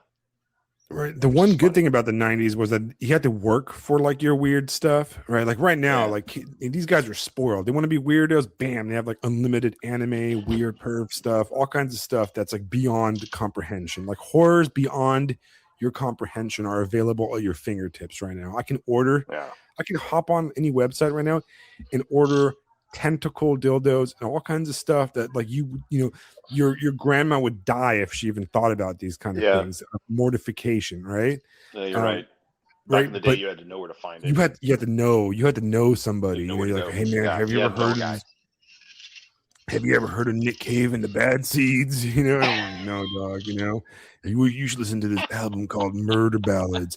It's an entire album about songs about killing people, man. And I'm like, let me see this. Let me try this. And then like John the pervert gave it to me. And this John the pervert was 10 years older. He had long black hair and he was real pale like a vampire, right? Like a straight up pervert, you know? But his name was John, but it was spelled G-I E-N, like the Italian version of John. So Giancarlo. He's like, Alex, have you ever heard of Murder Ballads by Nick Cave and the Bad Seeds? You should listen to it. It's deep. It's dark. Morbid. I'm like, let me have this shit, John, with a G. Giancarlo. And I put that in my Toyota Trucks CD player that I installed myself because CD players did not come standard in cars back when I bought the 1989 Toyota pickup with the Rust. And I was blown away by, Henry Lee and, all these dark murder ballads. Anyways, you couldn't get the damn album, all right, at Target or Walmart. You had to earn it. You had to talk to Giancarlo or the pervert, okay? You had to risk your soul for this stuff. You had to risk your spiritual damage. I lost 4 years of my life talking to this guy, or like, have you ever heard of Kim FDF or Skinny Puppy? No, exactly. You have to like find a weird pervert that would look down his nose at you if you ever walked into a hot topic. That's for posers, bro. Like, that's what we need to bring back, guys. Posers. The word poser. Everybody's a fucking poser now. Everybody's a poser, dude. Everybody's like they're like Instagram goths, diner goths out here, right? It's spelled P-O-S-E-R, right? Not like the fancy way, but like P-O-S-R, you're a poser. Yeah. Black Eyed Social Club putting the P-O-S in poser. Yeah, freaking posers, right? Like back in the 90s, right? Remember all men's clothes were baggy, right? Like it was like this weird thing where like late 90s, early 2000s, which I was quite the fan of, right? It was all skin tight, low rise jeans for women, right? Like that Paris Hilton era. I don't know if you remember Paris Hilton and that whole era of jeans, like low rise, belly button, it would go like so low that like somebody's like upper snatch was showing, to be vulgar. You know what I mean? You're like, oh my God, like just walking around and like the tops were short and the pants were low, so anyways, but guys' pants were like baggy, so I'm like walking around in baggy ass clothes. I didn't like baggy pants. I wanted to be like a goth. I want to be like David Bowie, so you know what I had to do? Do you know what a punk rocker guy or like a goth guy? That's what you have to buy them from. No, not worse. You have to wear your girlfriend's clothes, man. Oh no, you had to become a perv. Oh man, like every like rocker dude back in the day knew that you had to buy girl pants, bro. You had to wear some black girl jeans, make them look like dude jeans, but you're wearing your girlfriend's jeans, bro. Like all those like skinny jean guys. Before skinny jeans became a thing in the 2000s, which was a good era, you're wearing your girlfriend's jeans, bro. Like, you ever heard of like women have like the boyfriend jean? Well, we were wearing the girlfriend jean, man. I used to wear this, wet seal jeans, wet seals tights. We have to work for our stuff this day. All right. Do you know how much blue black hair dye cost back in the day? I'm wearing like khakis, like growing up in the friggin' Ohio. Like I got the degenerate records, but I didn't have to wear my girlfriend's jeans. I suppose I have to wear my girlfriend's jeans, man. I have to wear my girlfriend's jeans, use a hair straightener, get that blue black hair dyed, get my hair all dark and spooky. I had to teach her how to put on the makeup when I went out to the club at the goth club. Teach her how to put on the makeup. Teach me how to put on the makeup. Big ass eyelashes. I get the eyelasher thing in my eyeball. Yeah, it was rough. It was rough. And then the 2000s came around. And they're like, hey, here's some tight jeans for you. I'm like, hell yeah. Give them tight jeans. I could like, and then there was the greatest thing our generation came up with, which is craft beer, man. Craft beer thing was amazing. All right. Yeah, like millennials, man, we crafted. We crafted, all right. We were dwarves. We made that beer, right? We didn't drink that piss water Budweiser our parents drink or that Michelob Light or whatever, But yeah, I do felt like Vizier in the chat. He said when they started making tight jeans for guys, I felt like it was stolen valor. It was true, I was in the girlfriend jean mines for a long time, Like, what you had to do sometimes, man? You had to wear these tight. You had to get these like Wranglers or like Levi's, like the tight Levi's, and you used to have to like. gonna tell you guys a secret, right? You take these Levi's and you'd fill the bathtub with like boiling hot water, like the hottest water you can get, and you put them on like skin tight with no chonies on, right? Like, you know, like straight up free balling them, right? Put them on and you get in that boiling ass hot water and you sit there until they shrink to your body, and that's how you get them skin tight jeans back in the day. All right, you had to do this, man. That was a struggle. I believe it. That was a struggle. I had to drive for an hour and a half to ipso facto in Fullerton to buy myself a pair of boots with like buckles on them for the goth club, bro. That was work. you know how hard it was to find a Sisters of Mercy t-shirt back in the day, or like a Bauhaus t-shirt. Now I can just hop on. I ordered one right now while we're talking. You know, one's on his way to my house. I'll be here tomorrow morning. A legitimate Bauhaus t-shirt, just like that. Because it's spoiled. All right, no, the 90s sucked. You have to work for all this stuff. I hate that. All right. When they started making tight jeans for guys, I felt like it was stolen valor. Vizier just crushing it in chat right now. Right. Holy fuck, that's funny. Right. I used to work at American Eagle. American Eagle was cool.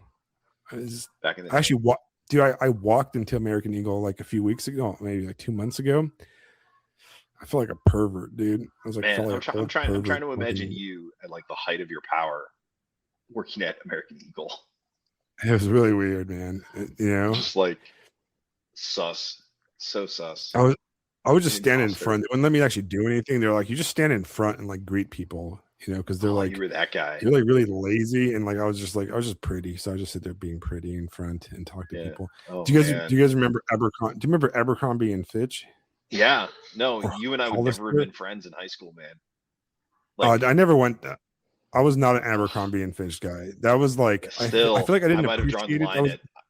I might have drawn the line. That was too normy for me. But now I realize that it was a really racist store, so I probably would have liked it. You know what I mean?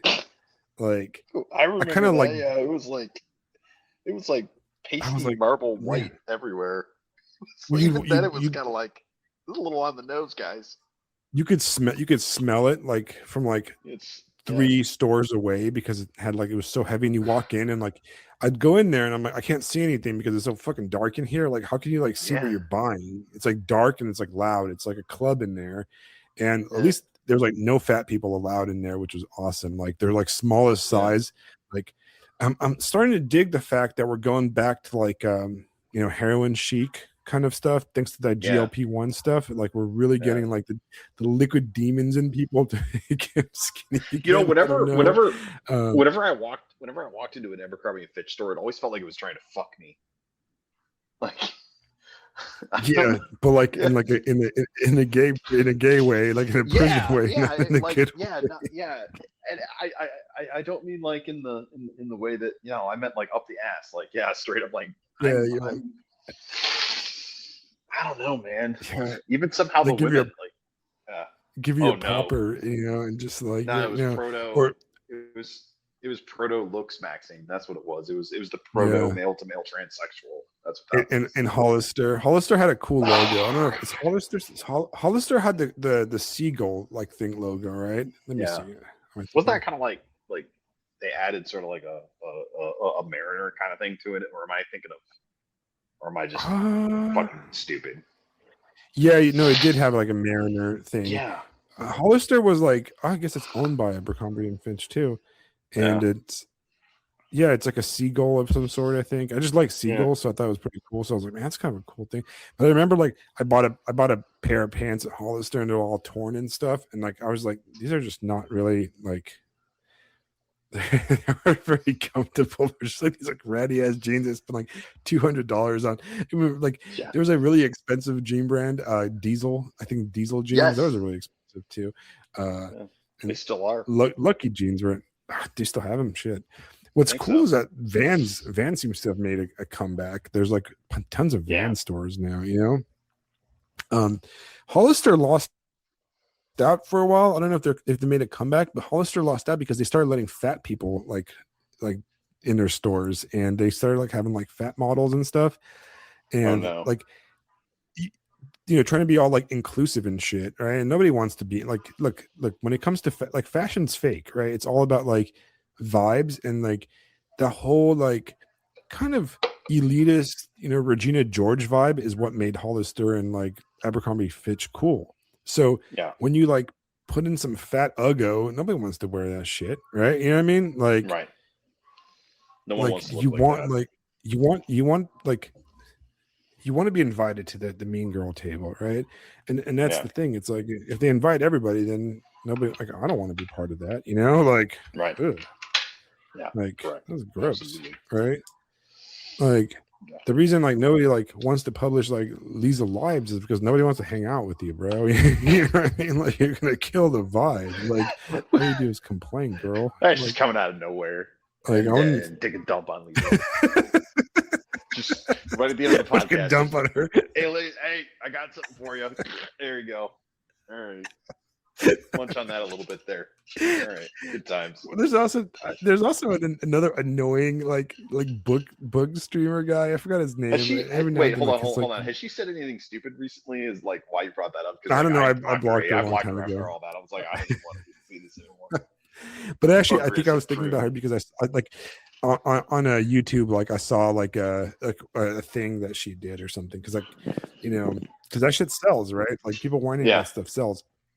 But there's another dude that like I don't know how I feel about this guy yet. He's like on Substack, but he's also like on YouTube. Something Rights or something. I don't know what his name is. Like, let me see what his name is. He's just another kind of Lisa Lives dude, right? Like, fucking kill. I'm telling you now, but he does this thing. He does like kind of like the same thing, right? He right conscious. I don't know if you guys know this guy. Yeah, I don't think he's as bad as Lisa Lives, but he's very like, he's very like the top 10 novels that belong in literary canon, and he's all like, why everyone suddenly hates the literary market. And just like shut up, man. I hate that stuff. Nerdy. Like just shut up. Just murder. Just like nobody cares, like what you guys have to realize is that nobody cares. All right. Just this shit's stupid, right? Like I just like both. Yeah, that's exact. Like I just like both. People like you guys like people that are like into books or video games. Like nobody cares, man. Nobody cares. Get over it, okay? Like you're not special because you read, dude. All right, like well, it's entertainment. Like congratulations. Oh no, you read a book. What the fuck? You want a fucking cookie or something? You know what I mean? Like you want your personal pan pizza like in the 1990s. You beat right? me to it. You beat me to it. Right? Like I want my pan pizza award. Oh, teacher, senpai, I read Dostoevsky. Shut the fuck up. Like nobody cares. Like I want my dude, sticker. It's a hobby. I want my sticker. Yeah. I want my grade, mister. What's my grade, mister? Right, like saying that you read Dostoevsky and like wanting a pat in the back is like saying that like I beat Skyrim and like I got all like the achievements. It's like okay, cool, congratulations there. Like whoa, no, right? Like it was one reality. Of the most. What was the a formative game for me? This is back on the original Nintendo NES, but Rampage. You ever play Rampage? Oh yeah, it's one that's like you're like kaiju monsters, right? And you're like the gorilla and the I remember that one. Godzilla or King Kong. Yeah, these Godzilla or King Kong analogs. And the game you could stomp your way across all 50 states. Legitimately. Yeah. You just go. So one day I did that. I was like, I'm gonna beat the game. I'm gonna crush every state in the union. You get to the end of the game, and it literally is just congratulations. And then it starts over immediately. No credits, no nothing, just boom, back to the start. It's like trucking. Game over. Oh man! Congratulations! No, like, and then stupid, I got right? I'm like, that's it. That's just, right. Congratulations! I mean, like, I'm not saying that it's like not good. It's worth your time, but like, it's not hilarious. Like think about it this way, right? Like, think of. I grew up with. I would say, I grew up in a rather intelligent milieu of people. Most of my friends were on the higher level of the spectrum when it comes to level of intelligence and parental involvement and that kind of stuff. I wasn't any rich or fancy by any means, but I just was fortunate to be around people that were smart. And I was in like the accelerated special programs in California. It's in, and all that jazz, right? And I grew up in the same kind of milieu as all my friends, and some of us read a lot. All right. Like I can tell you that I read a bunch, and that's because my dad read a lot. But then the heaviest reader that besides myself was my friend Jennifer. And Jennifer was from a family of Arkansanian semi-illiterate tow truck drivers, yet she was a 4.5 GPA student and read more novels than anybody else I know. And she's now she has like a PhD in literature and education, right? But her parents probably never graduated high school. All right. So they definitely were not the ones pushing that stuff, right? But then I had friends that were, I had one of my other best friends. She's the daughter of a college professor, and he wrote books, and she probably hasn't read a book in 20 years. You know what I mean? So it's not even like the environment. Some people just don't fucking like reading. Okay, that's just the truth. You know what I mean? Just like some people don't like playing RPGs, or some people just don't like movies. Just get over it, dude. Just get over it. Some people just don't like Black Ibis Social Club. Right. Those are legitimately retarded. But imbeciles, simpletons, right? Not everybody can have advanced taste. Okay, like this, and it's fair. Like if you like hamburgers or just basic cheeseburgers with a pickle, there's lots of other podcasts for you, right?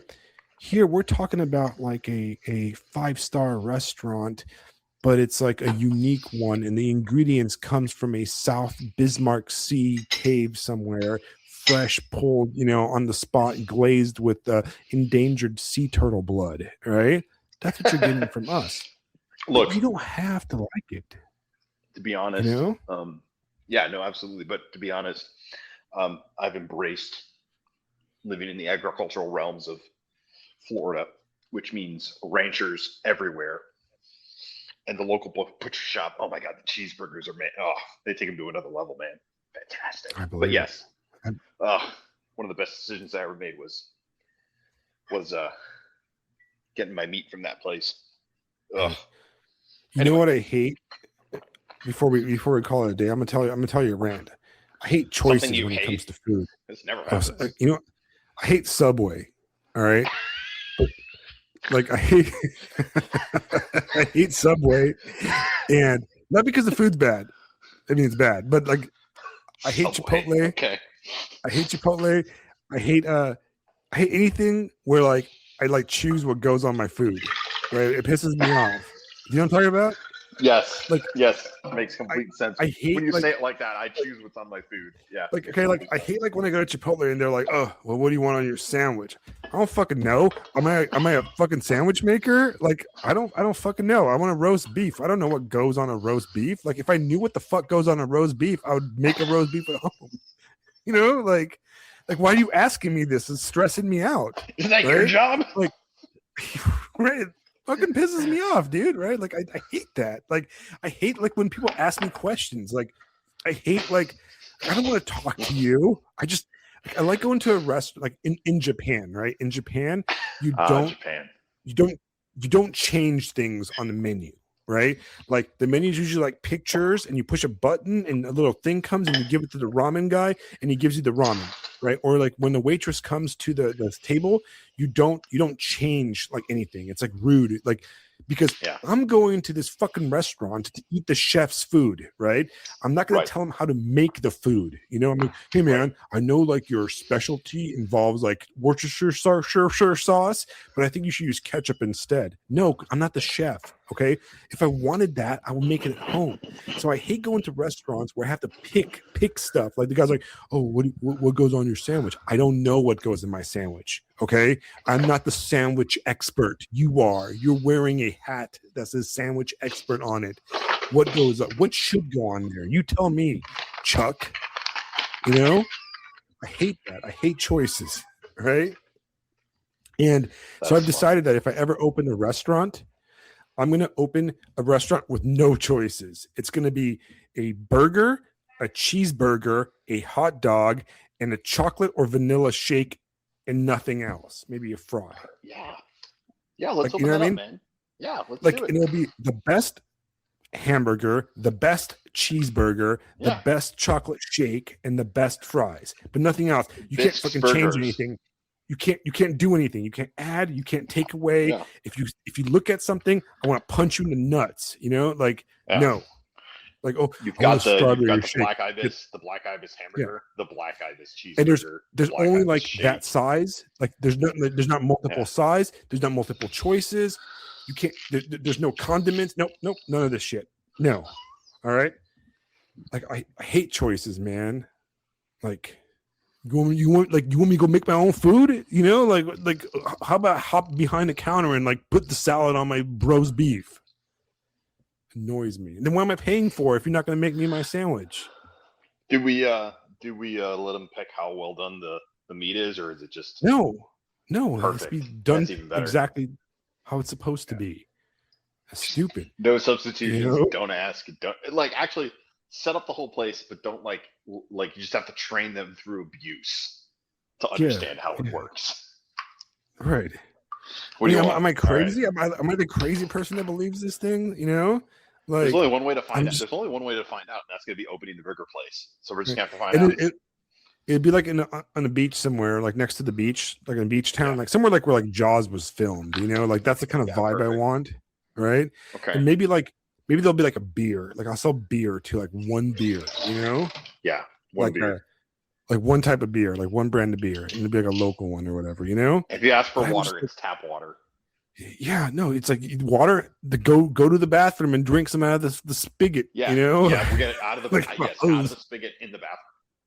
It's like a water fountain there. Yeah. I don't know. I just feel like I'm tired. I'm tired of choices. We're paralyzed by choices, guys. All right, you know. All right, guys. I didn't even get to rant about Buc-ee's and the World Cup or whatever the hell. You know. I think I made a good point though. I made a good point. All right. You really think, dude? Well, we kind of did just rant about Buc-ee's. I mean, that's what the hamburger thing is basically ranting. Yeah, right? Too many choices at Buc-ee's. But you know, I like Buc-ee's. I like those Buc-ee nut things or whatever. What are those called? I have no idea. The Buc-ee, like they're like basically like corn nuts, right? There's no Buc-ee's by where I live. I have to drive all the way down to Georgia to get to Buc-ee's. But they're supposedly building one close to us. I don't know. But I've been to Buc-ee's. It's pretty cool. It's just a fucking gas station, guys. Calm down. You know what I've noticed about Buc-ee's is that everyone believes that they're supposed to be, and it's that exact phrase. Yeah, they're supposed to be building one pretty close, like closer to here. Like everyone thinks that. Right. It's that phrase. They're supposed to be. It's interesting that people are like, and I'll end on this, right? And I really don't have any opinion. Oh, I do, but we'll reserve this for next week. Will be the America episode, okay? Because it'll be right before 4th of July. All right, so it'll be the America episode. But think about it this way, okay? A lot of people are really bad at like catching propaganda or noticing propaganda, or they often fall. We're really good at seeing propaganda that's aimed at our enemies or at people we don't disagree with, right?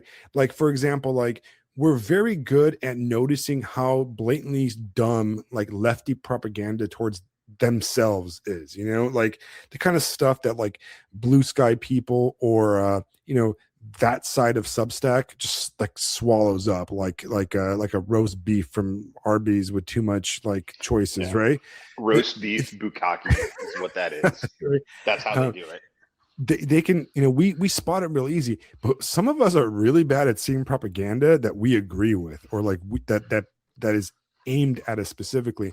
And a lot of this, like Americans are just, I mean, Europeans are discovering how amazing America is because of Buc-ee's and a Waffle House. And I'm like, okay, guys, let's be honest here. Okay.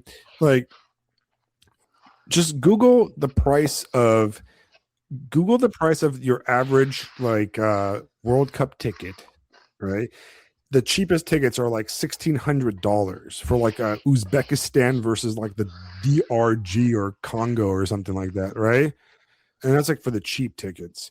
Now you add the fact that these people are flying across the Atlantic Ocean or the Pacific, in the case of the Japanese, across the country. They're renting hotel rooms. There's multiple of them. These people aren't poor, right? Like if you could, like, listen, guys, I could barely afford to fix my air conditioning for $400 yesterday. I cannot afford to go to the World Cup in my own country here. All right. I think there's lots of games, World Cup games in Atlanta, which is only like a 4-hour drive for me, and I cannot afford that because I cannot afford to spend the night in Atlanta. Oh, and I cannot afford a $1,900 crappy ticket. Right, the cheapest tickets are like $1,900 for the Atlanta games. Right, so these guys are so fucking impressed with Buc-ee's and what do you call it, Waffle House, are the kind of people that can afford multiple $2,000 for crappy seat tickets and to fly across the Atlantic or the Pacific and spend multiple nights in Atlanta or whatever else places. Yeah, bro, come on. They're not impressed by fucking Waffle House. Are they taking the piss, or do you think it's like guerrilla marketing? Like that German It's dude guerrilla totally works marketing. for Buckeyes. It's Yeah. Or yeah. Bucky's, It's just come on, dude. It's just not real. Okay, it's not real, and like you only fall for it if you've never traveled. Okay, if you spend some time traveling in Europe and stuff, you just not fall for it. Okay, like it's just not impressive. Okay, Bucky's is cool, but it's not Lawson's in Japan, for example. Nobody in Japan is impressed by Bucky's, dude. Like their average like liquor store is so much cooler than anything Bucky's does. Okay, Lawson's or Family Mart and all this stuff. Their food is so much better. Everything's so much better. You know, it's just not impressive. It just sorry. I don't want to be like I love America and I enjoy it, but it ain't freaking, like it's just not realistic. Okay, nobody that can afford to come across the freaking planet and spend weeks at the World Cup when I and you and I, none of us in the chat could, I don't know, none of us in the chat could afford, I guarantee you, none of us in the chat can afford to go to the World Cup, and we're from the United States. I live 5 hours away from Atlanta. I cannot afford one match, right? And these guys you're telling me these guys that can't afford this stuff are impressed by Waffle House? Okay, Waffle House is funny. The memes are funny, but it's kind of a shitty place, dude. It's a sloppy waffle and some eggs and some bacon, okay? Served by somebody smoking a cigarette, okay? It's just not really that impressive. All right? Come on. I like, yeah, right. It's right. Cool and all, but like let's just be reality check, guys. Okay, it's a total propaganda. Like, and then the question is here's another interesting question is, and it was pointed out on Substack, is you got these guys from like the Democratic Republic of Congo or some other fucking place like that, right? As literally like they're like cannibals eating each other in a civil war where there's like child soldiers macheting each other, and these guys can afford to come here, and I can't afford to go to the World Cup. What the fuck? Right. Yeah. See, I'll be convinced that the Germans are excited about Buc-ee's when they open up a Buc-ee's in Germany. Right. Then perhaps we shall speak of it. But it's fair. I mean, it is kind of a funny meme. It is kind of a funny meme. It is. It's a cute, funny meme. Probably it's too funny. It's Well, it's and the thing with Buc-ee's that just makes me laugh and why I find myself playing along with it is because they do just go for like the imperial vibe of Hail Buc-ee's. Like, what was that when they changed the name of the Gulf of Mexico, Gulf of America, and then somebody slaps a Buc-ee's logo on it? Like, that shit's funny. Like, that's funny. Right. Call me low class, right. But that shit makes me giggle because I imagine Caesar Augustus's statue with a Buc-ee's on it. Instead, it just makes me giggle. But whatever. Right. But I wanted to show you something real fast before we call it a day, right? And I'm trying to illustrate my point, right? Okay, I'm going to share a video in the chat. You guys can you guys can kind of follow me. Okay, give me a second.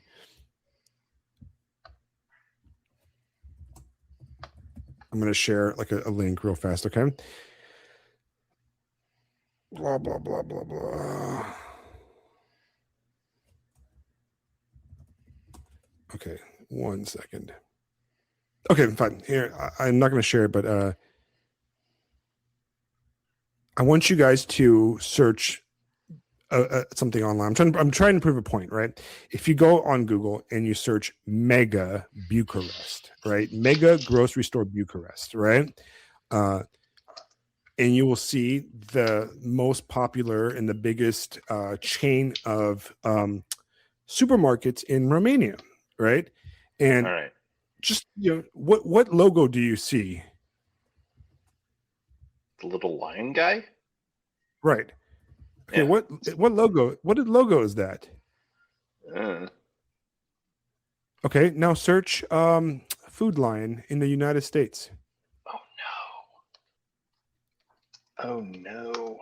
There it is. There it is. We've been Oh bamboozled. no! Oh, they're owned by Lidl out of Germany. Oh no, the most popular grocery store in the American South is owned by a Dutch, German, Romanian company. But those dumb Europeans don't have any of the supermarkets we do, guys. Oh no, they do because they fucking own the supermarkets we have in the South.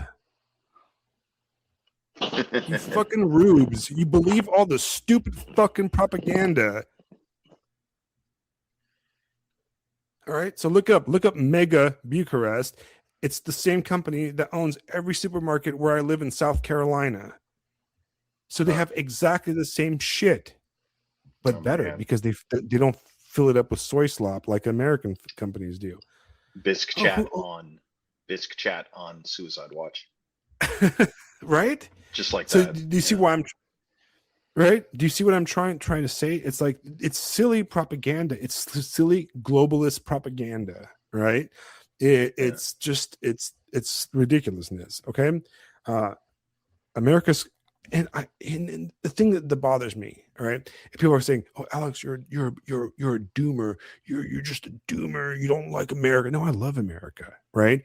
I wish people got excited about not the corporate beaver, but all the cool things in America. You know what I mean? Yeah. Like all the great things that, in America. Yeah, that actually sounds like a really fun episode because it's related to where I was tonight and some of the things I've been dealing with in town. It's early in the game here, but there's people recognizing, like there's almost like a sense of things in the town that the machine's coming someday, and none of us are ready. Not even a little bit. But anyway. Right. It's so I think we're going to talk about that next week. The great things about the U.S. and some of the things that we could improve. I think, right? Like, you know what? Maybe I don't know. Maybe we'll invite somebody who wants to be our American conversationalist, one of our history guys. Maybe old Jason wants to join us. I was just thinking McGinty would be fun for that episode. If he wants to join us next 250, week. Celebrating 250 years of the Black Ibis Social Club. That'll be fun. And then after that, we're gonna kind of focus on some books for a while. We got Colton hopefully coming on soon because he wrote some stuff. That's exciting. Yeah, I'm working on it. We haven't worked out a plan yet. I don't want to talk about books on 4th of July. That's the thing. No, that's going to be a America thing. That's going to be our 250. The only book we're talking about on the 4th of July is the Bible. Yeah, only the Bible, but not just the Bible. The Book of Mormon, the true American Bible. I don't want to talk about that one. I was going to let it slide with a Protestant translation, but I don't want to read the Mormon one. All right, I mean we have to. We have to, boss. Yeah. Yeah. I gotta do. We're gonna read the truly American religion, the freaking Book of Mormon. Get our what American Islam. Dude, we're gonna get banned. We're gonna get banned. I'm gonna have to click the adult only listening on this episode. Hey, I haven't had a rage out in a while. This was good. A Mormon space wives like Jay Dyer. He's like, just like, we're just gonna read from the Book of Battlestar Galactica. The Book of Battlestar. The Book of Battlestar. And the 13 tribes made it to the planet Kobol, chased by the Cylons. I think Battlestar Galactica is like a it is sci-fi version of the Book of Mormon, right? Like they're They're like the lost tribe. They're running from like the angels, or the Cylons are basically angels or something. They go to planet Cobol, which is like other Earth or something like that, right? I'm pretty sure it's something like that. Jason I knows. mean, at He's an least they've got like expert in, nukes and like Gatling guns and space carriers and cool stuff. So I'll let it ride. yeah. And Jason's an Starbucks, expert on Mormonism, so he knows honey everything about Starbucks. the Battlestar Galactica and stuff. But yeah, I actually own. Well, I don't own it. I have it all digital contracted on Amazon because I had this like urge to watch all of Battlestar Galactica one time, and I bought Yeah, the whole and thing on Amazon Prime. yeah, and only plebs own physical copies these days. Yeah, like why would I own something that is so? So I enjoy I can feel the digital bits of digital matter like travel through my electrical conduits of my things. Yeah. I actually on the side note, I actually fixed a light switch in my house. Like there was a lightning storm, and for some reason one of my light switches upstairs like just fused or something, and it just got stuck on. Like I could move the switch up and down, but the light wouldn't Yeah. turn off. Like it got Mm. fried. And I turned the breaker off, but the breaker, for some reason, the office lights are connected to my master bathroom lights for some damn reason. So I had to like shower in the dark, and it was really awful. And my wife's like, "Oh, I called an electrician, and he wants $200." And I was like, "I'll do it myself. I'll watch a YouTube video." I was pretty convinced I was going to electrocute myself and die, but I did it in 5 minutes, and it only cost me $2.50 to change the entire light switch and rewire it. And I felt Nice like job. I'm like, God, man, I'm basically an electrician, bro. I like Yeah. get the wires down and everything. Yeah. I was like, dude, just like it says in the Book of Mormon. That's how you I become. can do this. Yeah, it's like first level Mormonism. I use my thetans to like fix this, like it was very impressive. Like I basically like willed this into existence, right? Wow. So yeah, I'm impressed. All right, guys, call it a night. We'll have this episode out early next Tuesday. For you guys that didn't catch the whole thing, you can catch the whole thing about it. We will have guests coming up soon, and then next Thursday at 7:00, we will be celebrating America's 205th birthday. We will be talking Black about Ibis 250. Black Ibis reflecting pool boogaloo. I don't know what's. I don't care about the reflecting pool boogaloo. Yes, I like that very much.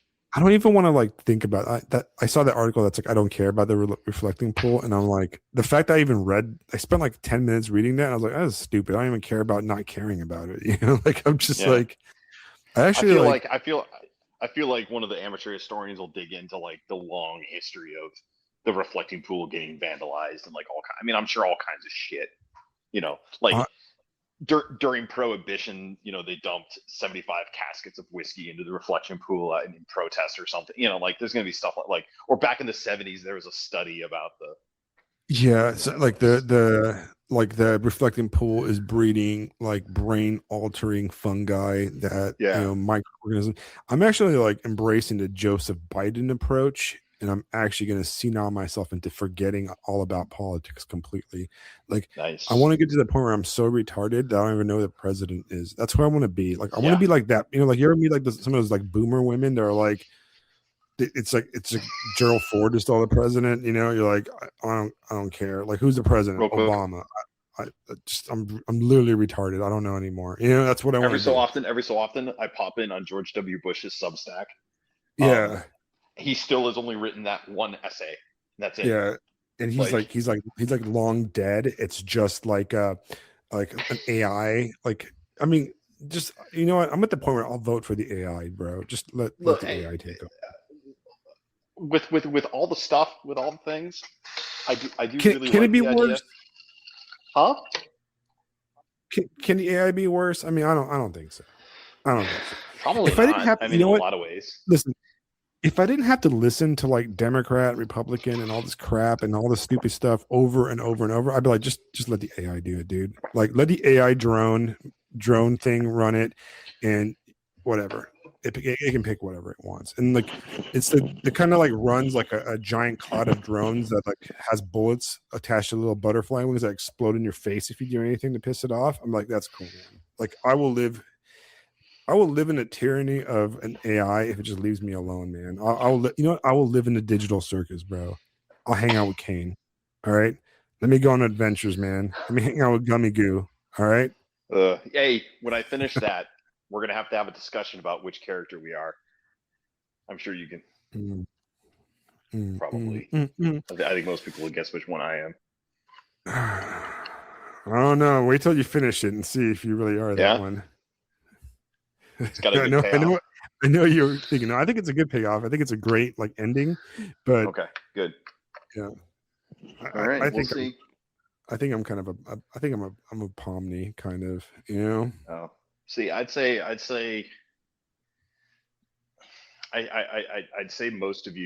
most people would probably say I'm a bit of a kinger, just complete Yeah. balls to the Yeah. wall insanity, and then every so often like pure lucid. Although it's probably Jax, if I'm honest with myself. Yeah. Got I mean, some in a rage in situation you. like that, I'd be like, I can just casual murder. Awesome. Like, Yeah. You whatever. got some gay rage in you that comes out every now and then. Right. Interesting. He's the main character, actually, just so you know. Oh, really? And he's like the creator said that that's the character that is based on her or they Really? or him. See, Yeah. I thought it was the chick with all the parts. You would think, right? Hmm. But it's not. It's actually Jax. Interesting. Interesting. Right. Actually, I take it back. I want to be Bubbles. That's who I want to be. I want to be Bubbles. Yeah, just bubble. Just the Throw a the fucking beach party. the id. It's like black. It's like I'm gonna kill you. That's interesting trivia. Like, That's actually the voice of Bubble is done by the creator of the show. oh, That's who. that's I funny. think that's who.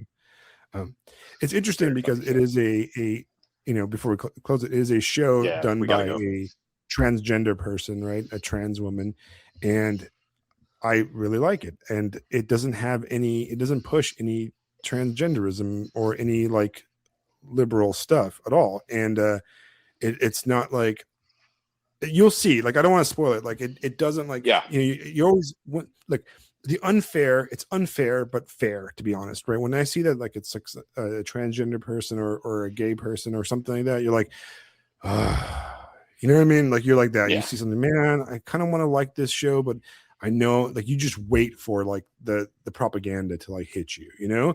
Right. And it doesn't. But it never does. It never Okay, does, you know? That's good to know. Like and it's unfair too. Like when you see that like a movie's written by like a black director or something like that, you're like, where's the like, kill Whitey thing? You know, like there's the whole series of like movies that like the horror movies like Get Out or whatever, where it's like, okay, I get it. I know what you're trying to say here. Everything's Whitey's fault forever and ever, you know, and like you just don't want to watch it. Like I just don't care. I'm like, you like disengage, so you're like, fucking whatever. I don't want to see the stupid vampire movie, you know.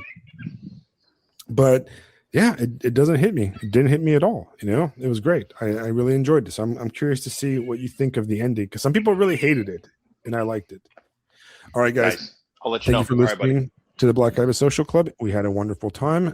We talked about all kinds of fun, exciting things. If you enjoyed tonight, please like, share, and subscribe. The latest episode from last week with Lisa Kuznak is out, so you can listen to that until this one is out and ready. If you really, really enjoy listening to us, please subscribe. And if you really enjoy, there's like 300 hours of episodes that go back almost over 3 years now. All kinds of topics. You can click on the archive and you can find all the cool stuff. We've had tons of interviews, tons of like reviews. We talked about movies. We've had like almost everybody that's cool on Substack has joined us at one time or another.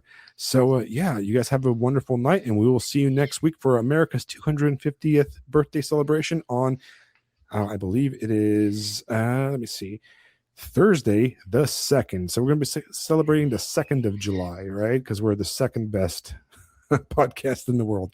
All right, good night, guys. Good night, Phisto. Good night.